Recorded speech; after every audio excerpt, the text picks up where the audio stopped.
لبيك اللهم لبيك لبيك لا شريك لك لبيك إن الحمد والنعمة لك والملك لا شريك لك لبيك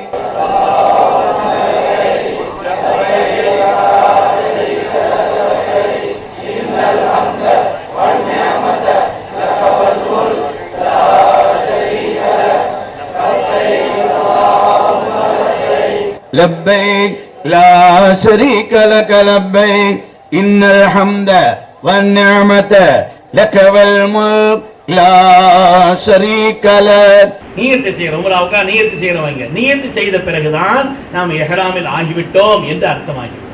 இப்ப அதுக்கு வரை நம்ம நியத்து செய்யறோம். நியத்து எங்க செய்யறது? மദ്രാஸ் ஏர்போர்ட்ல செய்யறதா, ஃப்ளைட்ல செய்யறதா, அங்க போற இடத்துல இஹ்ராம் மீகாத் வந்துருச்சுன்னு சொல்லுவாங்க, அங்க செய்யறதா? இதுல ஒரு பெரிய தர்க்கம் நடக்கும்.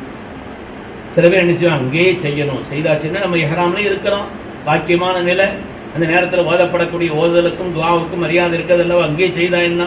சில பேர் இல்ல இல்ல நம்ம பிளேட்ல வச்சு என்ன செய்வோம், அந்த நேரத்தில் செய்துக்கிறோம், அதான் அசல் மீகாத், அங்கே நம்ம செய்துக்கிறோம் சொல்லிட்டு அவங்க இஹ்ராம் இல்லை அப்படின்னு காட்டுறதுக்காக தொப்பி வேற போட்டுட்டு உட்காந்துருப்பா அவங்க. அப்ப என்ன செய்யறது? மற்றவங்களுக்கு ஆக நம்ம செய்துட்டோம், ஒன்றும் தப்பு இல்லையே, இந்த எண்ணங்கள்லாம் வரும். எங்க செய்கிறது அப்படின்னு சொன்னா இங்கேயே செய்து கொள்ளலாம், இங்கேயும் செய்து கொள்ளலாம். மீகாத்தை கடக்கிறதுக்கு முன்னால் நமக்கு அறிவு செய்யறாங்க, அங்கேயும் செய்யலாம், ரெண்டு தப்பு இல்லை. முன்னால செய்தாலும் நியத்து செய்தாலும் தப்பில்லை, அங்கவே செய்தாலும் தப்பில்லை. ஆனா அங்கவே செய்துக்கலாம் நினைச்சுக்கிட்டு அந்த நேரத்துல கண் தூங்கிட்டேன்னு வைங்க, ஒரு ஆடு அதுக்கு பகரமா கொடுக்கணும். அதனால இஹ்ராமினுடைய அந்த நீயத்தை நாம் இங்கேயும் பிளைட்ல ஏறின உடனே என்ன செய்யலாம், உட்கார்ந்துட்டு அந்த கவனத்துல வந்துடணும். அதற்கு பிறகு நம்ம இஹ்ராமுடைய நியத்தை செய்து கொள்ள வேண்டும். உம்ராவுடைய நியத்து இதுதான், அல்லாஹும்ம இன்னி உரீதுல் உம்ரத ஃபயஸ்ஸிர்ஹா லீ ஃபதகப்பல்ஹா மின்னி. அரபில தான் சொல்லணுங்கிறதெல்லாம் இல்லை, நமக்கு எந்த மொழியில வருமோ அந்த மொழியில சொல்லிக்கலாம். யா அல்லாஹ், உம்ராவை நான் நியத்து செய்கிறேன், இதை லேசாக்கி இதை கபூல் செய். நமக்கு தெரிந்த மொழியில நாம சொல்லிக்கலாம். அப்படி நியத்து செய்து ஒரு 3 தடவை தல்பியாவை சொல்லி, ஒரு தடவை ஸலவாத் ஓதி, ஒரு துஆவையும் நாம் செய்துள்ளோம். இஹ்ராமில் நாம் ஆகிவிட்டோம் என்று சொன்னால் இஹ்ராமுடைய முன்னால் உள்ள நிலைக்கும் பின்னால் உள்ள நிலைக்கும் மிகப்பெரிய வித்தியாசம் இருக்கிறது, மிகப்பெரிய வித்தியாசம் இருக்கிறது. இஹ்ராமில் நாம் ஆகிவிட்டோம் என்று சொன்னால் முதலாவது தேவையில்லாத பேச்சுக்களை தவிர்த்தல். இஹ்ராமில் ஆகிவிட்டதற்கு பிறகு சில காரியங்கள் நமக்கு ஹராம் ஆகிவிடும், சில காரியங்கள் நமக்கு ஹராம் ஆகிவிடும். அதுல நகங்கள் இருந்தால் அதை களைவது. நேரத்தை வெட்டியா செல்றது என்ன நகம், இந்த ஓரத்துல ஒரு நகம் பிச்சு ஓரத்துல இருக்கும், அதை போட்டு கடிச்சு சில பேர் துப்பிக்கிட்டு இருப்பாங்க. அதனால அந்த நகங்கள் இருந்தாலும் ஒரு ஓரத்துல தொத்திக்கிட்டு இருந்தாலும் அதையெல்லாம் ஒன்றும் செய்யக்கூடாது. இஹ்ராமில் இருந்தால் நகம் தொடர்பான களைதல்ல கவனம் செலுத்தக்கூடாது, எந்த முடியும் களையக்கூடாது. இஹ்ராமில் இருந்தால் எந்த முடியும் களையக்கூடாது. நம்ம குளிக்கும் பொழுது குளிக்கலாமா? குளிக்கலாம். குளிக்கும் பொழுது சில நேரங்கள்ல தலைமுடி களையுமே, சில பேருக்கு குளிச்சு லேசா தலைமுடி தேய்ச்சாலே கையில எடுத்த முடி இருக்கும். அப்ப என்ன செய்யறது? குளிக்கலாமா? குளிக்கலாம். முடி வேண்டும் என்றே களையக்கூடாது, அவ்வளவுதான். நம்ம குளிக்கிறோம், தலையை லேசா என்ன செய்யறோம், தேய்ச்சி விடுறோம், கையில முடி இருக்குது, இதனால ஒண்ணு இஹ்ராமினுடைய நிலைங்கிறது பாதிப்புக்கு வராது. அது மாதிரி தலை சீவலாமா? தலை சீவலாம். தலை சீவனா பெண்களை பொறுத்து அவர்கள் இஹ்ராமுக்கு முன்னால நல்ல எண்ணெய் எல்லாம் தேய்ச்சி சோப்பெல்லாம் தேய்ச்சி நல்லபடியா குளிச்சுக்கிறோம் இல்லையா? இஹ்ராமுக்கு பின்னால் எந்த முடியும் எண்ணெய் எல்லாம் தேய்க்க கூடாது. இஹ்ராமுக்கு பின்னால தலைமுடி சீவுறோம்னு வைங்க, சிக்கு வந்துச்சுன்னா சீப்பத்தையும் எடுக்கணும், சிக்கு எடுத்துடக்கூடாது. சீவுறோம் அப்படின்னு சொன்னா முடி சிக்குதுன்னா என்ன செய்யணும்? சீப்பு எடுத்துறணும், சிக்கு எடுத்துடக்கூடாது. சிக்கு எடுத்தா முடி வந்துடும். அதனால முடி களையக்கூடாது. முதலாவது நகங்கள் இருந்தால் அதை களையக்கூடாது. இரண்டாவது முடிகள் இருந்தால் எந்த முடியையும் களையக்கூடாது, வேண்டுமென்று. மூணாவது, ஆண்களை பொறுத்தவரையிலே தலையை மறைப்பது ஹராம். அவங்க ஆண்களை பொறுத்தவரையிலே ஒவ்வொன்றுக்குள்ளே உள் சட்டங்கள் நிறைய இருக்குது, உள் விஷயங்கள் நிறைய இருக்குது. நேரம் இருந்தா பின்னால் அதை பார்ப்போம். தலையை மறைக்க கூடாது. எழுதி வச்சுக்கிறீங்களா? சரி, தெரியாத ஆட்கள் எழுதி வச்சு அசத்து 2-3 தடவை இந்த பயான் கேட்டேன், என்னத்தை போட்டு எழுத மனப்பாடம் ஆயிடுச்சுன்னு சொல்ற மாதிரி தெரியுது. சரி, அதனால தலையை மறைக்க கூடாது. ஒரு பொருளை சுமந்து தூக்கிட்டு போறோம், பிரச்சனை இல்லை. குடம் குடிக்கிறோம், அது தலையில படுது, பிரச்சனை இல்லை. வேண்டுமென்றே தலையை மறைக்க கூடாது. நான் எத்தனை சொல்லியிருக்கிறேன்னு திருப்பி உங்கள்ட்ட கேட்பேன், ஞாபகம் வச்சுக்கோங்க. முதலாவது, நகங்கள் இருந்தால் களையக்கூடாது. இரண்டாவது, எந்த முடியையும் களையக்கூடாது. மூன்றாவது, ஆண்கள், பெண்களுக்கு கண்டிப்பா இருக்குது, ஆண்கள் தலையை மறைக்க கூடாது. அது மாதிரி ஆண்களுக்கு இன்னொரு முக்கியமான சட்டம், தையல் உள்ள எந்த ஆடையும் அணியக்கூடாது. நம்ம ஜட்டி போடுவோம், அதுல தையல் இருக்கும், போடக்கூடாது. தையல் உள்ள எந்த ஆடையும் அணியக்கூடாது. நிர்பந்தமா போட்டுதான் ஆகணுங்கிற மாதிரி இருந்துச்சுன்னா அந்த லங்கோடு மாதிரி கட்டுறாங்களே, அப்படி வேணா கட்டிக்கிறலாம் தையல் இல்லாததை கொண்டு. ஆனால் தையல் உள்ள எந்த ஆடையும் அணியக்கூடாது. செருப்புல தையல் இருக்குது, அதற்கு பிரச்சனை இல்லை. பெல்ட் போடுறோம், அதுல ஒரு தையல் இருக்குது, பிரச்சனை இல்லை. சரி, அப்ப தையல் உள்ள எந்த ஆடையும் ஆண்கள் அணியக்கூடாது. பெண்களை பொறுத்தவரையில் முகத்தை மறைக்க கூடாது, ஹராமாச்சு. பெண்களை பொறுத்தவரையில் நீங்க அங்க போனா பாப்பீங்க, அது நம்ம இடத்துலயே சில பேர் இப்படி ஒரு அட்டை மாதிரி முன்னால வச்சு, முன்னால சில பேர் துணியை தொங்க போட்டிருப்பாங்க. அந்த துணி முகத்துல படக்கூடாது, அந்த துணி முகத்துல படக்கூடாது. அப்படி இல்லாம சாதாரணமா முகத்தை பொதுவா மறைப்பதுங்கிறது பெண்களுக்கு ஹராமாச்சு. எத்தனை ஆச்சுங்க? சொல்லிக்கிட்டே நீங்க சிறது கேட்கவெல்லாம் செய்யாது, அதெல்லாம் சரி வராதுங்கிறீங்களா? என்னைக்கங்க கவனத்தில் வச்சுக்காங்க. அது மாதிரி நறுமணம் பூசக்கூடாது, உடலிலோ உடையிலோ எந்த இடத்திலுமோ நறுமணம் பூசக்கூடாது, ஹராமாச்சு. நறுமணம் என்பது பூசக்கூடாது. அது மாதிரி வேட்டையாடக்கூடாது. என்ன வேட்டையாட போறோம் நம்ம? அந்த காலத்துல தொலை தூரங்கள்ல இருந்து காட்டு பகுதியெல்லாம் கடந்து வருவாங்க ஹஜ் உம்ராவுக்காக வேண்டி. ஹஜ் உம்ராவுக்கு என்ன தலைமுடி, தலை மறைக்க கூடாதுன்னா எதையும் மறைக்க கூடாது, தொப்பி போட்டு மறைக்க கூடாது, எதையும் மறைக்க கூடாது. நான் தொப்பி போட சொல்றீங்களா? இப்ப நான் ஏறாமலே இருக்கிறீங்க, தொப்பியை போடுங்கிறா. சர்வீசத்து பக்கத்தில் இருந்தாலே கலகலப்பா தான் இருக்கும். அது நாம் ஹஜ்ஜுடைய பாடம் தானே, அதனால ஒன்றும் சொல்லி பாருக்கலை. அதனால வேட்டையாடக்கூடாது. காட்டு பகுதி அந்த காலத்தில் உம்ரா எஹராம் நியத் செய்துட்டு கிடப்பாங்க. வேட்டையாடுவது மார்க்கத்தில் அனுமதிக்கப்பட்டது தான். ஆனாலும் எஹராமில் இருந்தால் வலா தக்குத்துலு ஸைத வ அன்தும் ஹுரும், எஹராமில் இருந்தால் வேட்டையாடக்கூடாது. சில பேர் அதனால என்ன செய்யக்கூடாது, மூட்டை பூச்சி அடிக்கக்கூடாது, தேல் அடிக்கக்கூடாது. வேட்டையாடக்கூடாதுன்னா வேட்டையாடக்கூடாது தான். நமக்கு தொல்லை தரக்கூடிய இந்த பிராணிகள் இருந்துச்சுன்னா அதை அழிக்கிறதுனா அது வேட்டையாடுறதுங்கிற அந்த லிஸ்ட்ல வராது. வேட்டையாடக்கூடாது. கணவன் மனைவியாக இருப்பவர்கள் அவங்க வீடு கூடக்கூடாது, ஹராமாச்சு. வீடு கூட கூடாதுங்கிறது மாத்திரமல்ல, அது தொடர்பான இன்பகரமான எந்த பேச்சுக்களையும் பேசவும் கூடாது. அது தொடர்பான எந்த பேச்சுக்களையும் பேசக்கூடாது. அதையும் கவனத்தில் வைத்துக் கொள்ள வேண்டும் அருமையானவர்களே. அது மாதிரி அல்லாஹு தஆலா யார் ஹஜ்ஜுக்காக நியத்து செய்து விட்டார்களோ, எஹராம் கட்டி கொண்டார்களோ அவர்களை பொறுத்தவரையிலே ஃபலா ரஃபஸ, வீடு கூட கூடாதுன்னு அல்லாஹ் சொல்றான். அது தொடர்பான பேச்சுக்களை பேசக்கூடாது. வலா ஃபுசூக, எந்த பாவமும் செய்யக்கூடாது. பாவம் தான் எப்பவும் செய்யக்கூடாது. அதற்கு எஹராம் கட்டினா தான் செய்யக்கூடாதா? பாவம் தான் எப்பவும் செய்யக்கூடாது. எஹராம் கட்டினா மட்டுமா பாவம் செய்யக்கூடாது? எப்பவும் செய்யக்கூடாதுதான். ஆனால் அல்லாஹ் ஏன் தனியாக சொல்லி காண்பிக்கிறான் என்றால், சூஃபியாக்கள் நமக்கு விளக்கம் சொல்கிறார்கள். ஒருவர் எஹராமில் இருந்து கொண்டு ஒரு பாவத்தை செய்தால் அவருடைய ஹயாத் வர அந்த பாவம் அவரோட்டு நீங்காதாங்க. ஹயாத் வர அந்த போதை, அந்த பாவத்தினுடைய நிலைப்பாடு இருந்து கொண்டே இருக்கும். அதனால ரொம்ப கவனமா இருக்கணும். எஹராமில் இருக்கும் பொழுது தேவையில்லாத பேச்சு பேசிக்கிட்டே இருக்கிறாங்கன்னா ஹயாத் வர அப்படிதான் இருப்பார். பெருமை கொண்டு அழைக்கிறார் என்றால் ஹயாத் வர அப்படி இருப்பார். பிறர் பொருளுக்கு ஆசைப்படுகிறார், ஹயாத் வர அப்படி இருப்பார். அல்லாஹ் பாதுகாக்க வேண்டும். அதனால இது ஒரு சாதாரண விஷயமா நினைச்சிடக்கூடாது. எஹராமில் இருக்கும் பொழுது நாம பாவம் செய்யக்கூடாதுன்னு அல்லாஹ் சொல்கிறான் என்றால் அது நம்முடைய ஹயாத்திலே எஹராமில் செய்த அந்த பாவம் ஹயாத் வர தொடருங்கிற காரணத்தினால அதுல ரொம்ப கவனமா இருக்கும். அது மாதிரி அல்லாஹ் இன்னொன்னு சொல்கிறான், வலா ஜிதால, தர்க்கம் பண்ணாதீங்கன்னு சொல்றான். தர்க்கம் பண்ணாதீங்க. என்ன பாருங்க, பிடிக்குதோ பிடிக்கலையோ 1 மணி நேரம் என்னதான் பார்க்கணும். நீங்க எந்த தர்க்கம் பண்ணாதீங்கன்னு அல்லாஹ் சொல்றான். தர்க்கம் பண்ணாதீங்கன்னு அல்லாஹ் சொல்றது இருந்தே தர்க்கம் வரும்னு அர்த்தம். எனக்கு அர்த்தம், முன்னால உம்ராவுக்கும் ஹஜ்ஜுக்கும் போயிருந்த ஆட்கள்கிட்ட கேளுங்க. சுப்ஹானல்லாஹி ஜல்ல ஜலாலுஹு எதுல தர்க்கம் பண்ணணும் எதுல தர்க்கம் பண்ணக்கூடாதுங்கிறதுல அவ்வளவு தர்க்கம் வரும், அவ்வளவு தர்க்கம் வரும். கொஞ்சம் நஞ்சம் அல்ல, அவ்வளவு தர்க்கம் அங்கே ஏற்படும். அதனால தர்க்கம் செய்யக்கூடாது. தர்க்கம் இல்லாமல் அவர்கள் அந்த நிலையில இருந்து கொள்ள வேண்டும். இந்த விஷயங்கள் இஹ்ராம் நியத்து செய்து விட்டால் இவைகள் எல்லாம் ஹராம் ஆகிவிடும். ஒவ்வொன்றிலையும் கொஞ்சம் உள் விஷயங்கள் இருக்குது, விரிவாக சொல்வதற்குண்டான நிலை இல்லைங்கிற காரணத்தினால இந்த விஷயங்களை நான் சொல்கிறேன். இஹ்ராமுக்கு முன்னால் பேண வேண்டிய விஷயங்கள் 5, இஹ்ராமுக்கு பின்னால பேண வேண்டிய இந்த விஷயங்கள் 10. சிலதோட சேர்த்தா குறைஞ்சிரும். ஆக இந்த 10 விஷயங்களை நாம் பேணிக்கொள்ள வேண்டும் அருமையானவர்களே. அதனால வாசனை பொருள்களை பயன்படுத்தக்கூடாது என்று சொன்னால், ஒரு ஆள் சொன்னார், ஹசரத் பிரியாணி சாப்பிடலாமான்னு கேட்டார். என்னங்கன்னு கேட்டீங்களா, அதுல ஒரு வாசனை இருக்குது. கேக்கு சாப்பிடலாமா, அதுல ஒரு வாசனை இருக்குது. இந்த வாசனை இல்லை.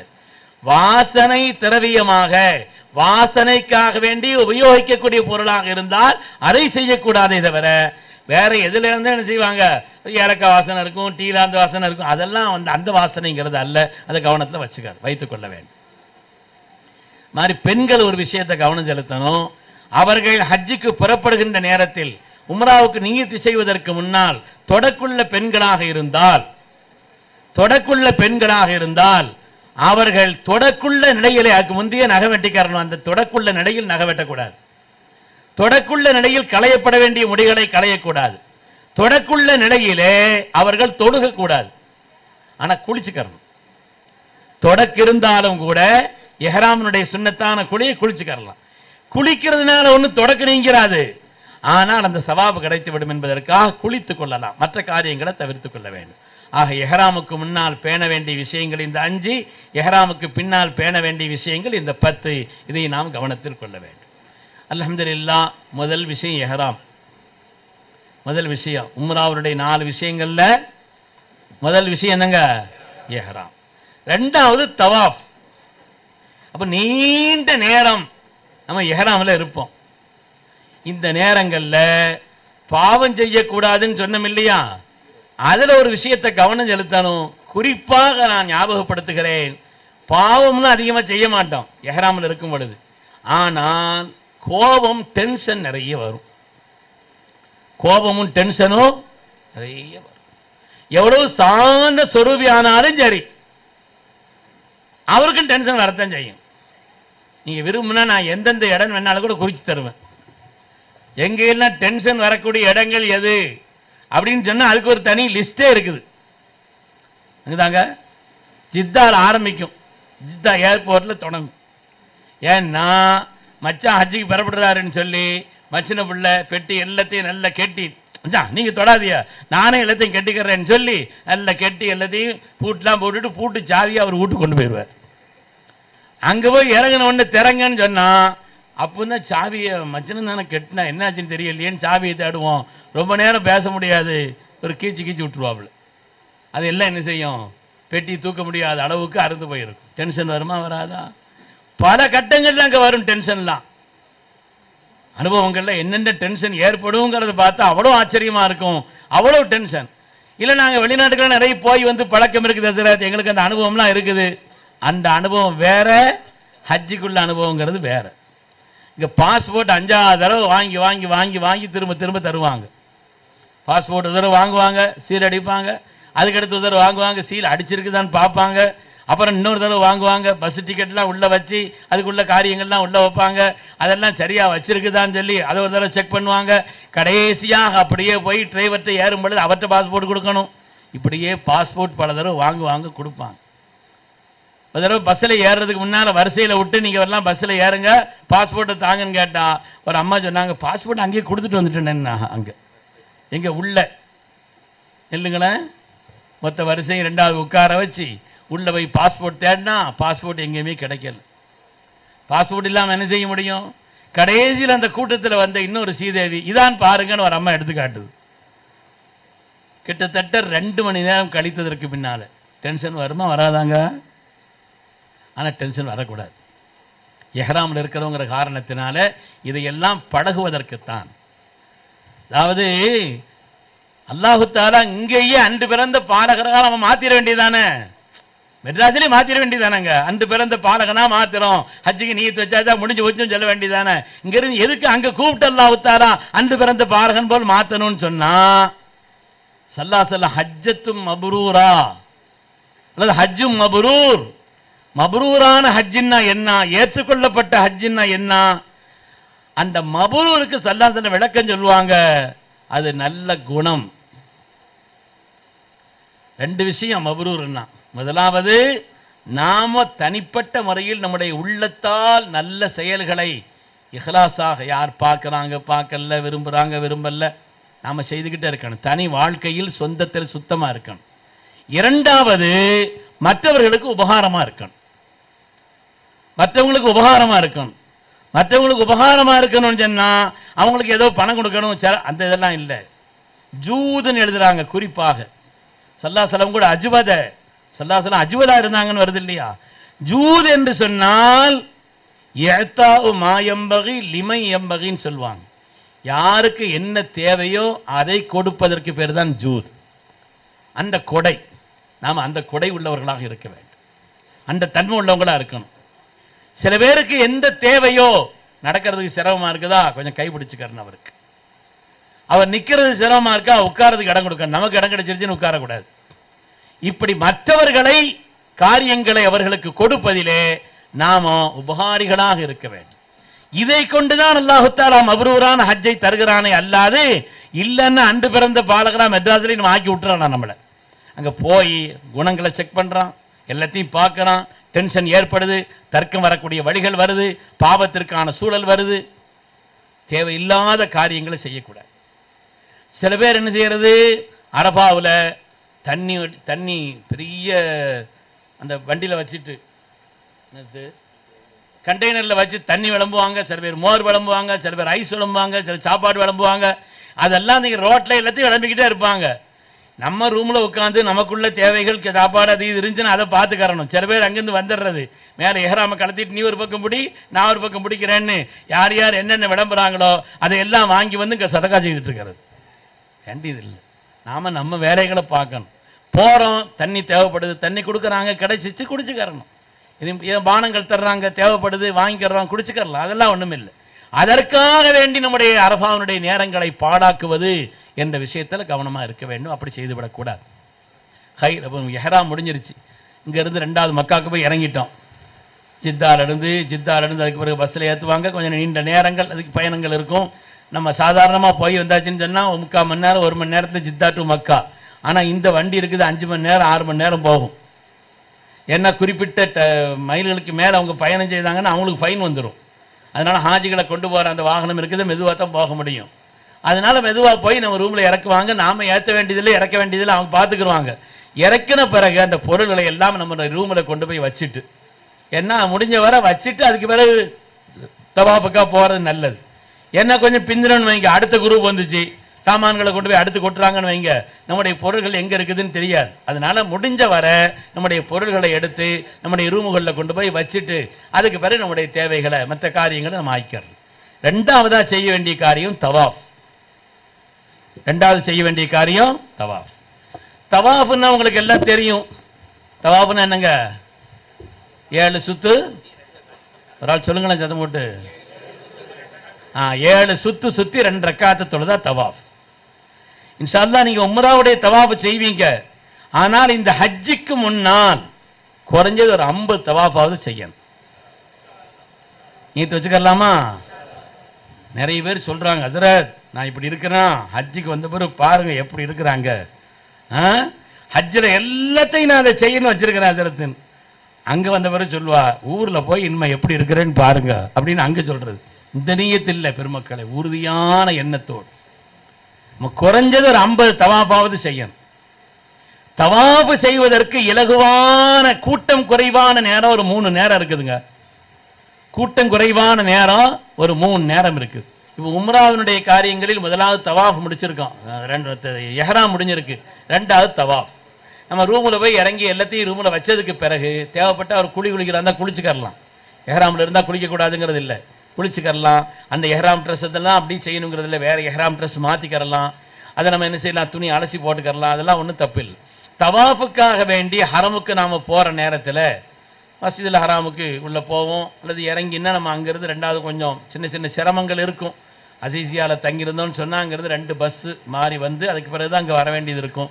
வந்து அதுக்கு பிறகு தவாஃபுக்காக வேண்டி போகிறோம். தவாஃபு நான் சொன்னேன் ஒரு 3 நேரம் எவ்வளவு நெருக்கடி இருந்தாலும் கூட்டம் கொஞ்சம் கம்மியாக இருக்கும். ஹரமில் எவ்வளோ கூட்டமாக இருந்தாலும் 3 நேரம் என்ன செய்யுங்க, கூட்டம் கொஞ்சம் கம்மியாக இருக்கும். முதலாவது நேரம் அப்படிங்கிறது இருக்குது காலையில் ஒரு 7 மணி இஷ்ரா கழிஞ்ச நேரம். ஏன்னா எல்லாரும் தஹஜ்ஜுதுக்கே வருவாங்க. தஹஜ்ஜுதுக்கே வந்து அதுக்கு பிறகு சுபுகையும் முடிச்சுட்டு கொஞ்ச நேரம் உட்காந்து ஓதிட்டு தேவைப்பட்ட அவர் தவாஃபம் செய்துட்டு போவாங்க. ஒரு 7 மணி அந்த நேரம்ங்கிறது எவ்வளவு கூட்டம் ஹரமில் இருந்தாலும் அந்த நேரம் ஒரு கூட்டம் கம்மியாக இருக்கும், பெரிய கூட்டம் வெளியில் போயிடும். அதனால் அந்த நேரத்தில் தேர்ந்தெடுத்துக்கிறலாம். அது மாதிரி மதிய நேரம் ஒரு 10-11 மணின்னு சொன்னால் ஆட்கள் எல்லாரும் தொகருக்கு வர்றவங்க பிந்தி வருவாங்க. ஆனால் வெயில் நேரம்ங்கிற காரணத்தினால வெள்ளை கொடை இருந்து அப்படி இருந்தால் தவாஃப் செய்வதற்கான நேரம். 3வது நேரம் இஷாவுக்கு பிறகு. ஆனால் இஷா தொழுகை உள்ளே போயிடணும். இஷா முடிஞ்சு எல்லா வாசல் வழியாக மக்கள் கூட்டம் கூட்டமாக வெளியேறுவாங்க. ஏன்னா அவங்க எல்லாம் மகரிபுக்கு முன்னால் வந்தவங்க. அதனால் மகரிபை முடிச்சுட்டு அப்படியே உட்காந்து இஷா முடிச்சுட்டு அதுக்கு பிறகு தேவைப்பட்ட அவர் தவாஃபு செய்துட்டு கூட போகிற ஆட்கள். இஷா முடித்த பிறகு நீங்கள் அந்த நேரத்தில் தவாஃபுக்கு போனீங்கன்னா கூட்டம் கம்மியாக இருக்கும். சரி, இது நம்ம தவாஃபு செய்ய போகிறோம். 2வது தவாஃபை பொறுத்த வரையில் ஜமாத் தொழுகை நடந்துகிட்டு இருந்துச்சுன்னா ஜமாத்தோடு சேர்ந்து தொழலாம். ஜமாத் தொழுகை நடக்கலன்னு யாரோ தவாஃபுக்கு தான் நம்ம போகணும். தொடக்குள்ள நிலையில் இருந்தால் பெண்கள் தவாஃபுக்கு போகக்கூடாது. தொடக்கெல்லாம் முடிச்சு அதுக்கு பிறகு குளிச்ச பிறகுதான் அவங்க தவாஃபுங்கிறத அவங்க செய்யணும். சரி, தவாஃபுக்கு போகிறோம். இங்கேருந்து தவாஃப் முதல்ல காபாவை பார்க்குறோம். முக்கியமான ஒரு நிலை. உலகத்தில் வந்து காபா அப்படிங்கிறது இருக்குது இல்லையாங்க, சாதாரணமானதல்ல. அல்லாஹு தாலா ஆயாத்தும் பையினாத் மிகப்பெரிய அத்தாட்சிகள் இருக்குதுன்னு சொல்கிறான். 33 வகையான அத்தாட்சிகளை பெருமக்கள் எழுதுவார்கள். சாதாரணமானது அல்ல அது. கியாமத்து வரை எந்த காபாவை முன்னோக்கி தொழுகிறோம் நாம் நியத் வைக்கிறோமோ அந்த காபாவை நேரடியாக காணக்கூடிய ஒரு நிலை. உலகத்தின் எல்லா நபிமார்களையும் அல்லாஹ் அங்கே வர வைத்திருக்கிறான். எல்லா மலக்குமார்களும் பெரும்பாலும் அங்கே வந்திருக்கிறார்கள். உலகத்தின் சாலிஹீன்கள் அவ்வளவு பேரும் அங்கே வந்திருக்கிறார்கள். அது மனிதர்களோ ஜின்களோ எல்லோரையும் அல்லாஹு தஆலா அந்த இடத்திற்கு வர செய்திருக்கிறான். புனிதமான அருள் நிறைந்த பாக்கியமான இடம். அவ்வளவு நபிமார்கள் வந்த இடம், அவ்வளவு இறைநேசர்கள் வந்த இடம், அவ்வளவு நல்லவர்களான ஆண்களும் ஜின்களும் வந்த இடம், மலக்குமார்கள் இடம். இன்றும் மலக்குகள் தவாஃப் செய்து கொண்டுதான் இருக்கக்கூடிய ஒரு பாக்கியமான இடமாக அந்த இடம் இருக்கிறது. ஏராளமான அத்தாட்சிகள் உள்ள இடம் அல்லாஹு தஆலா சொல்கிறான்.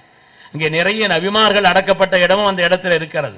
அது மாதிரி ஏராளமான அத்தாட்சிகள் என்று சொன்னால் கொஞ்சம் நஞ்சம் அல்ல. எந்த இடத்திலே அல்லாஹ் ஒருவன் என்று சொன்னதற்காக, கண்மணி முஹம்மது ரசூலுல்லாஹி ஸல்லல்லாஹு அலைஹி வஸல்லம் எங்களுடைய தலைவர் என்று சொன்னதற்காக அந்த பூமிக்குள்ளே அந்த பூமியை விட்டு விரட்டினார்களோ அந்த பூமியிலே இன்று அல்லாஹுவை ஒருவன் என்று சொல்லாதவர்களும் ஸல்லல்லாஹு அலைஹி வஸல்லம் ஏற்றுக்கொள்ளாதவர்களுக்கும் உள்ள அனுமதி இல்லை. எவ்வளவு பெரிய அத்தாட்சி! இது மாதிரி நிறைய அத்தாட்சிகள் இருக்குது. காபாவை சுற்றி அத்தாட்சிகள் என்று சொன்னால் நிரம்ப இருக்கிறது. முல்தஸம் ஒரு அத்தாட்சி, 4 மூலைகள் தனித்தனி அத்தாட்சி. அது மாதிரி அங்கே உள்ள ஹதீம், மீசா ஒவ்வொன்றுமே ஜம்சம் உட்பட. அதாவது ஒரு பொருளுடைய கண்ணியம் நம்முடைய மனதில் எந்த அளவிற்கு உயர்ந்திருக்கிறதோ அந்த அளவிற்குத்தான் அதை கொண்டு உள்ள பயன்பாடும் இருக்கும். சொல்ற விஷயம் விளங்குதாங்க? ஒரு பொருளினுடைய கண்ணியம் நம்முடைய மனதிலே எந்த அளவுக்கு உயர்வானதாக இருக்கிறதோ அந்த அளவிற்குத்தான் அதை கொண்டு பயன்பாடும் உண்டாகும். தவாஃபை சொல்வதற்கு முன்னால் ஒரு செய்தி ஞாபகம் வருது, சொல்றேன். ஒரு 8-9 வருஷம் முன்னால் இருக்கும்.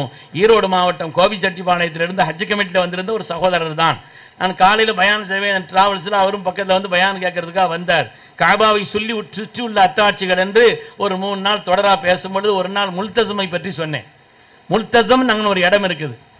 ஹஜ்ருல் அஸ்வதுக்கும் காபாவுடைய வாசலுக்கும் மத்தியில் உள்ள அந்த சின்ன இடம் தான். ஆனால் ரொம்ப விசேஷமான இடம். மாமின் நஹதின் யதுஉ ஃபீ முல்தஸம் இல்ல சுஜீபலா. முல்தஸம்ல நின்று ஒரு ஆள் துஆ செய்தால் நிச்சயமா அல்லாஹ் கபூல் செய்வான். நிச்சயமா அல்லாஹ் கபூல் செய்வான். பாக்கியமான இடம். நாம போய் வாழ்க்கையில தவற விட்டு விடக்கூடாத ஒரு இடம். ஸல்லல்லாஹு அலைஹி வஸல்லமுக்கு எதிர்த்து மக்காவாசிகள் ஸல்லல்லாஹு அலைஹி வஸல்லம் எதிர்த்து பத்ருக்கு போனாங்க இல்லையா, முல்தஸம்ல நின்று துஆ செய்தாங்களாம். ஆனால் என்ன துஆ செய்தாங்கன்னா, யா அல்லாஹ் சத்தியத்துக்கு வெற்றியை கொடுன்னு துஆ ஓதிட்டான். அல்லாஹ் துஆ கபூல் செய்யணும் இல்லையா, அதனால வாசகம் அப்படி வந்துருச்சு. சத்தியத்துக்கு வெற்றியை கொடு, அல்லாஹ் வெற்றியை கொடுத்துட்டான் சத்தியத்துக்கு. அதனால முல்தஸம்ல நின்று ஒரு ஆள் துஆ செய்தா அவ்வளவு முக்கியமான விசேஷம். நான் ஹஜ்ஜுக்கு சென்றிருந்த நேரத்தில் 94 எங்களுடைய உஸ்தாத்மார்களுக்கெல்லாம் கடிதம் எழுதினேன். என்னுடைய உஸ்தாத்மார்கள் ஒரு 3-4 பேர் முல்தஸம் விஷயத்தில் கவனமாக இருப்பான்னு எனக்கு எழுதினாங்க. அதனால முல்தஸம்ங்கிறது ரொம்ப முக்கியம். ஸல்லல்லாஹு என்ன துவா செய்தாங்க, சஹாபிகள் என்ன துவா செய்தாங்க, சாலிஹீன்கள் இந்த இடத்துல என்னென்ன துவாக்களை செய்து அதையெல்லாம் அவர்கள் வாழ்க்கையில் பெற்றார்கள் என்பது வரலாற்றிலே உள்ளது. நான் சொல்லக்கூடிய இந்த ஈரோட்டில் ஒரு சகோதரர் அந்த பயானை கேட்டார். அடுத்த நாள் நாங்கள் எப்போவுமே இஷா மகரிப் தொழுதுட்டு ஏதாவது சாப்பிட்டு இஷாவுக்கு உள்ளே போயிடுவோம். இஷா முடித்த பிறகு ஒரு 2 தவாஃப் செய்வதற்காக சில நேரங்களில் அப்படி செய்வோம். ஒரு நாள் அப்படி நாங்கள் இஷா முடித்து விட்டு தவாஃபுக்காக போகும் பொழுது இவர் உள்ளேருந்து வர்றார். இந்த சகோதரர் உள்ளேருந்து வர்றார், அழுகிறார் அழுகிறார் அழுகிறார், அவ்வளோ அழுகிறார். ஹரமில் அழுவதும் கண்ணீர் சிந்துவதும் சாதாரணமான நடைமுறை. எல்லோரும் அங்கே அப்படி அழுவதுங்கிறது ஒரு பெரிய ஆச்சரியகரமான காரியம் அல்ல. ஆனால் இவர் வித்தியாசமான அழுகிறார். வந்தவன் அப்படியே கட்டி பிடிச்சி துடிச்சார். என்னங்க வித்தியாசமா இருக்குது, என்ன விஷயம் அப்படின்னு கேட்டேன். இல்லை ஹஸ்ரத், முல்தஸமை பற்றி நீங்க சொன்னீங்க, நான் அந்த முல்தஸமில் போய் நின்னேன். அன்னைக்கு நம்பிக்கை தான் முக்கியம். முல்தஸமில் போய் நான் நின்னேன். முல்தஸமில் நின்று ரப்பிட்ட கேட்டேன், யா அல்லாஹ், நான் ஹஜ்ஜுக்கு வந்திருக்கிறேன், எனக்கு ஒன்றும் இதை போய் தெரியாது ரப்பே, ஆனால் நீ ஹஜ்ஜை கபூல் செய்யணும். நான் எத்தனையோ தேட்டங்களையும் ஆசைகளையும் சுமந்து வந்திருக்கிறேன் ரப்பே, அதை எல்லாம் நீ கபூல் செய்ய வேண்டும். நான் ஹஜ்ஜுக்கு வரும்பொழுது பல பேர் என் கரம் பற்றி துவா செய்யுங்கன்னு சொன்னாங்க. பெரிய மனிதர்களாக இருந்தார்கள், ஆலிம்களாக இருந்தார்கள். நான் துவா செய்கிறேன்னு சொல்லிட்டு வந்தேன். அந்த ஹக்கை நிறைவேற்றினான்னு எனக்கு தெரியல. அதனால் நான் உன்னிடத்தில் கேட்கிறேன், நீ என்னுடைய ஹஜ்ஜை கபூல் செய்ய வேண்டும், என்னுடைய துவாக்களை கபூல் செய்ய வேண்டும். யாரெல்லாம் என்னிடத்தில் துவாவுக்கு சொன்னார்கள் அவங்க துவாவை கபூல் செய்யணும். அதனுடைய அடையாளங்களை இப்பொழுதே நீ அவர்களுக்கு வெளிப்படுத்தி காட்ட வேண்டும் என்று உன்னிடத்தில் இந்த புனிதமான இடத்தில் நின்று துவா செய்தால் அது கபூலாகும் என்ற நம்பிக்கையோடு உன்னிடத்தில் கேட்கிறேன் அப்படின்னு சொல்லி துவா செய்துட்டு அவர் சொன்னார். அதுக்கு பிறகு நான் அல்லாட்ட சொன்னேன், யா அல்லாஹ், நீ கபூல் செய்துட்டேங்கிறதுக்கு எனக்கு எதாவது அடையாளத்தை வெளிப்படுத்தி காட்டுன்னு துவா ஓதுனாராம். நீ எதையாவது எனக்கு ஒரு அடையாளத்தை வெளிப்படுத்து, நீ எதையாவது அடையாளத்தை வெளிப்படுத்தி எனக்கு விளங்காம போயிடக்கூடாது, அதனால அடையாளத்தையும் நானே சொல்லிடுறேன்னாராம். அல்லாட்ட அடையாளத்தையும் நானே சொல்லிடுறேன். யா அல்லாஹ், இந்த ஹரம்ல இந்த பள்ளி வாசல்ல இருந்து வெளியே போறதுக்கு முன்னால யாராவது ஒரு ஆள் என் கையில ஒரு தண்ணி பாட்டில் நிறைய கொண்டு என் கையில் தந்துட்டாங்கன்னா அது கபூல் நான் விளங்கிடுவேன். நான் சொன்னேன், அல்லாஹ் தான் நம்மளை சோதிப்பான், நீங்கள் அல்லாவுக்கே டெஸ்டா? ரப்பு தான் நம்மளை சோதிப்பான், நீங்கள் அல்லாவுக்கே சோதனை வச்சிருக்கிறீங்களா? அதனால யாரும் போய் தண்ணி பாட்டில் தான் துவா ஓதிடாதீங்க, அதுக்காக வேண்டி சொல்லல, அந்த இதுக்காக வேண்டி நம்பிக்கையில் அவர் சொன்ன ஒரு நிலை. அவர் சொல்றார், நான் துவா செய்து முடித்து வெளியிலே வருகிறேன், மனது படபடபடவென்று அடித்துக்கொண்டே இருக்கிறது. நான் கடந்து வந்து கொண்டே இருந்தேன். சில நொடிகளுக்கு முன்னால் தான் ஒருவர் வந்து என் கையில் பிஸ்மி சொல்லி இந்த தண்ணி பாட்டில் தந்துட்டு போனார் ஹஸரத்துன்னு. அவர் என்னை கட்டி பிடித்த அழுகை இன்னும் என் முன்னால் நிற்க. அதனால உறுதியின் நம்பிக்கையும் தான் இல்லத்தை விட முக்கியம். இடத்தினுடைய அந்த மனிதர்களுடைய யாரா இருந்தாலும் கண்ணியமான மனிதர்கள் என்றால் அவருடைய தரத்தை விளங்கினால் அது பயன்பெறுவோம். இடங்கள் என்றால் அந்த இடங்களுடைய மகத்துவத்தை புரிந்தால் நாம் பயன்பெறுவோம். அதனால ஹரம் வெறும் காபா மாத்திரம் அல்ல, தவாப் செய்ய இடக்கூடிய மாத்திரம் அல்ல, சஃபா மர்வா மாத்திரம் அல்ல, ஹரமுடைய எல்கையே பாக்கியமானதுதான். ஹரமினுடைய எல்கை என்று சொன்னால் அந்த காலகட்டத்தில் ஆதம் அலைஹிஸ்ஸலாம் தவாப் செய்யக்கூடிய நேரத்தில் மலக்குமார்களை வைத்து அல்லாஹு தஆலா ஒரு எல்கையை பாதுகாக்க வைத்தான். அந்த எல்கை தான் இந்த ஹரம். அதனால பாக்கியமான இடம். அந்த இடத்துல தவாப் செய்கிறோம்.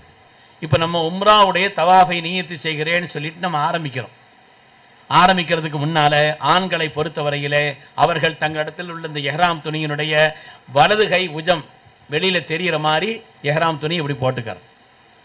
7 சுத்திரையும் அப்படி போடணும். இப்போ வேண்டாம், 7 சுத்திரையும் அப்படி போடணும். அதுலேயும் ஒரு தர்க்கம் இருக்கு. சில பேர் சொல்றாங்க 3 சுத்தானே, அந்த ஹஸரத்து 3 சுத்துன்னு சொன்னாரு. இந்த எல்லாத்தையும் விடுங்க. ஒரு ஹஸரத்து யார் உங்களுக்கு மனசுல தெளிவுன்னு சொல்றாங்களோ அவங்க விஷயத்தை சொல்றதை கேட்டுட்டு போங்க. நன்மையா இருந்தால் அவருக்கு, பாவமா இருந்தால் அவருக்கு, விட்டுட்டு போயிருங்க. அதனால 3 சுத்தல மாத்திரம்தான் லேசாக கொஞ்சம் உற்சாகத்தோடு குதித்து வருவதற்கு வாய்ப்பு இருந்தால் எங்கனையாவது குதிச்சு வளர்க்கணும். அது 3 சுத்தல மட்டும்தான். இதுக்கு பேர் ரமல். இதுக்கு பேர் இழுத்திபா. வலது தோல் புஜம் எஹ்ராமுடைய துணி வெளியில தெரிகிற மாதிரி அப்படி போட்டுக் கொள்வது இருக்கிறதே, அது 7 சுத்திலும் போடுவது சுன்னத். இந்த இழுத்திபாவோடும் இந்த ரமலுடைய எண்ணத்தோடும் தவாஃபா ஆரம்பிக்கிறோம். தவாஃபில் ஒது ஃபர்ல். ஒது இல்லாட்டால் தவாஃப் கூடாது. ஒது இல்லாவிட்டால் தவாஃப் கூடாது. அதனால் அந்த இடத்துல நின்று நம்ம நியத்து செய்யணும், யா அல்லாஹ், உம்ராவுடைய தவாஃபை நியத்து செய்கிறேன், இதை லேசாக்குவாயாக, கபூல் செய்வாயா. எந்த நியத்து வச்சால் லேசாக்கணும், கபூல் செய்யணும்னு துவா ஓதணும். லேசாக்குவாயாக, கபூல் செய்வாகன்னு சொல்லி நியத்து வச்சுட்டு ஹஜருல் அஸ்வதினுடைய அந்த கோடு, அதுக்கு நேராக அந்த கல்லுக்கு நேராக ஒரு அடையாளம் லைட்டு முந்தியெல்லாம் கோடு போட்டுருந்தாங்க, கோடெல்லாம் இல்லை. அந்த இடத்துல இருந்து இந்த பக்கத்தில் ஒரு பச்சை லைட் அடையாளம் வச்சிருப்பாங்க. கொஞ்சம் முந்திய நியத்து வச்சாலும் தப்பு இல்லை, கரெக்டாக அங்கே போய் நின்று தான் இது பண்ணணுங்கிறது இல்லை. அந்த இடத்தில் ஹஜருல் அஸ்வதை நோக்கி நம்முடைய கைகளை உயர்த்தி முத்தமிட்டு கொள்ள வேண்டும். ஹஜருல் அஸ்வதை வாய் வச்சு முத்தமிட இயலாதவர்கள் அப்படி முத்தமிடுவதற்காக மார்க்கம் நமக்கு தந்த உன்னதமான ஒரு நடைமுறை. அதனால ஹஜருல் அஸ்வதை முன்னோக்கி பிஸ்மில்லாஹி அல்லாஹு அக்பர் என்று சொல்லி முத்திக்கொண்டு இந்த தவாஃபை நம்ம ஆரம்பிக்கும். 7 சுத்து 7 சுத்து. ருக்குன யமானி ஹஜருல் அஸ்வத் இந்த ரெண்டுக்கும் இடைப்பட்ட இடம், அதாவது ஹஜருல் அஸ்வத் மூல தனியா துவங்குது. அதுக்கு அடுத்து ருக்குன இராக்கி, அதுக்கு அடுத்த மூல ருக்குன ஷாமி, அப்புறம் அதுக்கு அடுத்த மூல ருக்குன யமானி. 4 மூலை இருக்குது இல்லையா? இந்த 4 ஹஜருல் அஸ்வத் மூலையிலிருந்து தொடங்குறோம். ருக்குன யமானி அதுக்கு முன்னால் உள்ள மூலை. இந்த ரெண்டுக்கும் இடைப்பட்ட இடம் ரொம்ப முக்கியமான இடம். அதனால நம்ம என்ன திக்ர் ஓதிட்டு வந்தாலும் இந்த இடத்துல ஒரு தடவையாவது ரப்பனா ஆத்தினா ஃபித் துன்யா ஹஸனத்தன் வ ஃபில் ஆখিরাতি ஹஸனத்தன் வ கினா அதாபன்னார். நம்ம சாதாரண எப்போ வீட்டில் ஓதுற துவா தானே நினச்சிக்கிட்டு இருக்கிறோம். துன்யா ஆகிராவினுடைய எல்லா பாக்கியங்களும் அதில் இருக்குது. ஜாமி மானியான துவான்னு சொல்லுவாங்க. அதனால் அந்த ஒரு துவா கபூல் ஆகிட்டா போதும். அவ்வளோ முக்கியமான ஒரு துவா. அந்த இடம் ரொம்ப முக்கியமானது. அந்த இடத்தில் நின்று யார் யார் என்னென்ன துவாக்களை கேட்டு அதை பயன்பெற்றால் என்பது ஒரு தனி சரித்திரம். சஹாபிகள்ல யார் யார் அந்த இடத்தில் நின்று என்னென்ன துவா செய்தார்கள். ஒரே ஒரு சஹாபியை சொல்கிறேன், இப்னு உமர் ரலியல்லாஹு அன்ஹுமா அந்த இடத்துல நின்று துவா செய்தாங்களா, யா அல்லாஹ் அல்லாஹும்ம லா துமித்னி, ரப்பே எனக்கு மரணம் வரக்கூடாது, மரணம் வருவதற்கு முன்னால் சுவனத்தினுடைய காட்சிகளை அஸ்மாரஹா அதனுடைய எல்லா கனிகளையும் இடங்களையும் காட்சிகளையும் இன்பங்களையும் காணாமல் என்னை மன்னிக்க செய்திராத ரப்பேன்னு வாசி. வஃபாத்துக்கு முன்னால சொன்னாங்க, நான் சொர்க்கத்தின் காட்சியை கண் முன்னால் காணுகிறேன்னு சொன்னான். சஹாபிகளுடைய துவாக்கள் எத்தனை சஹாபிகள். அப்துல்லாஹ் இப்னு ஸுபைர் தான் துஆ செய்தாங்க, அல்லாஹும்ம லா துமித்னி ஹத்தா தத்தவல்லனி அர்த மக்கா, யா அல்லாஹ் இந்த மக்காவின் ஆட்சி செய்ய வேண்டும் அப்படின்னு துஆ செய்தாங்க. அவங்க 180 அவங்களுடைய ஆட்சி தான். இன்னைக்கு அவங்கள மியூசியத்தில் போய் பார்த்தீங்கன்னா அவங்க அந்த நேரத்தில் உள்ளே செய்து வைத்திருந்த அந்த காபாவினுடைய தூண்கள் இன்னும் அங்கே இருக்கிறது, பாதுகாத்து வைத்திருக்கிறார்.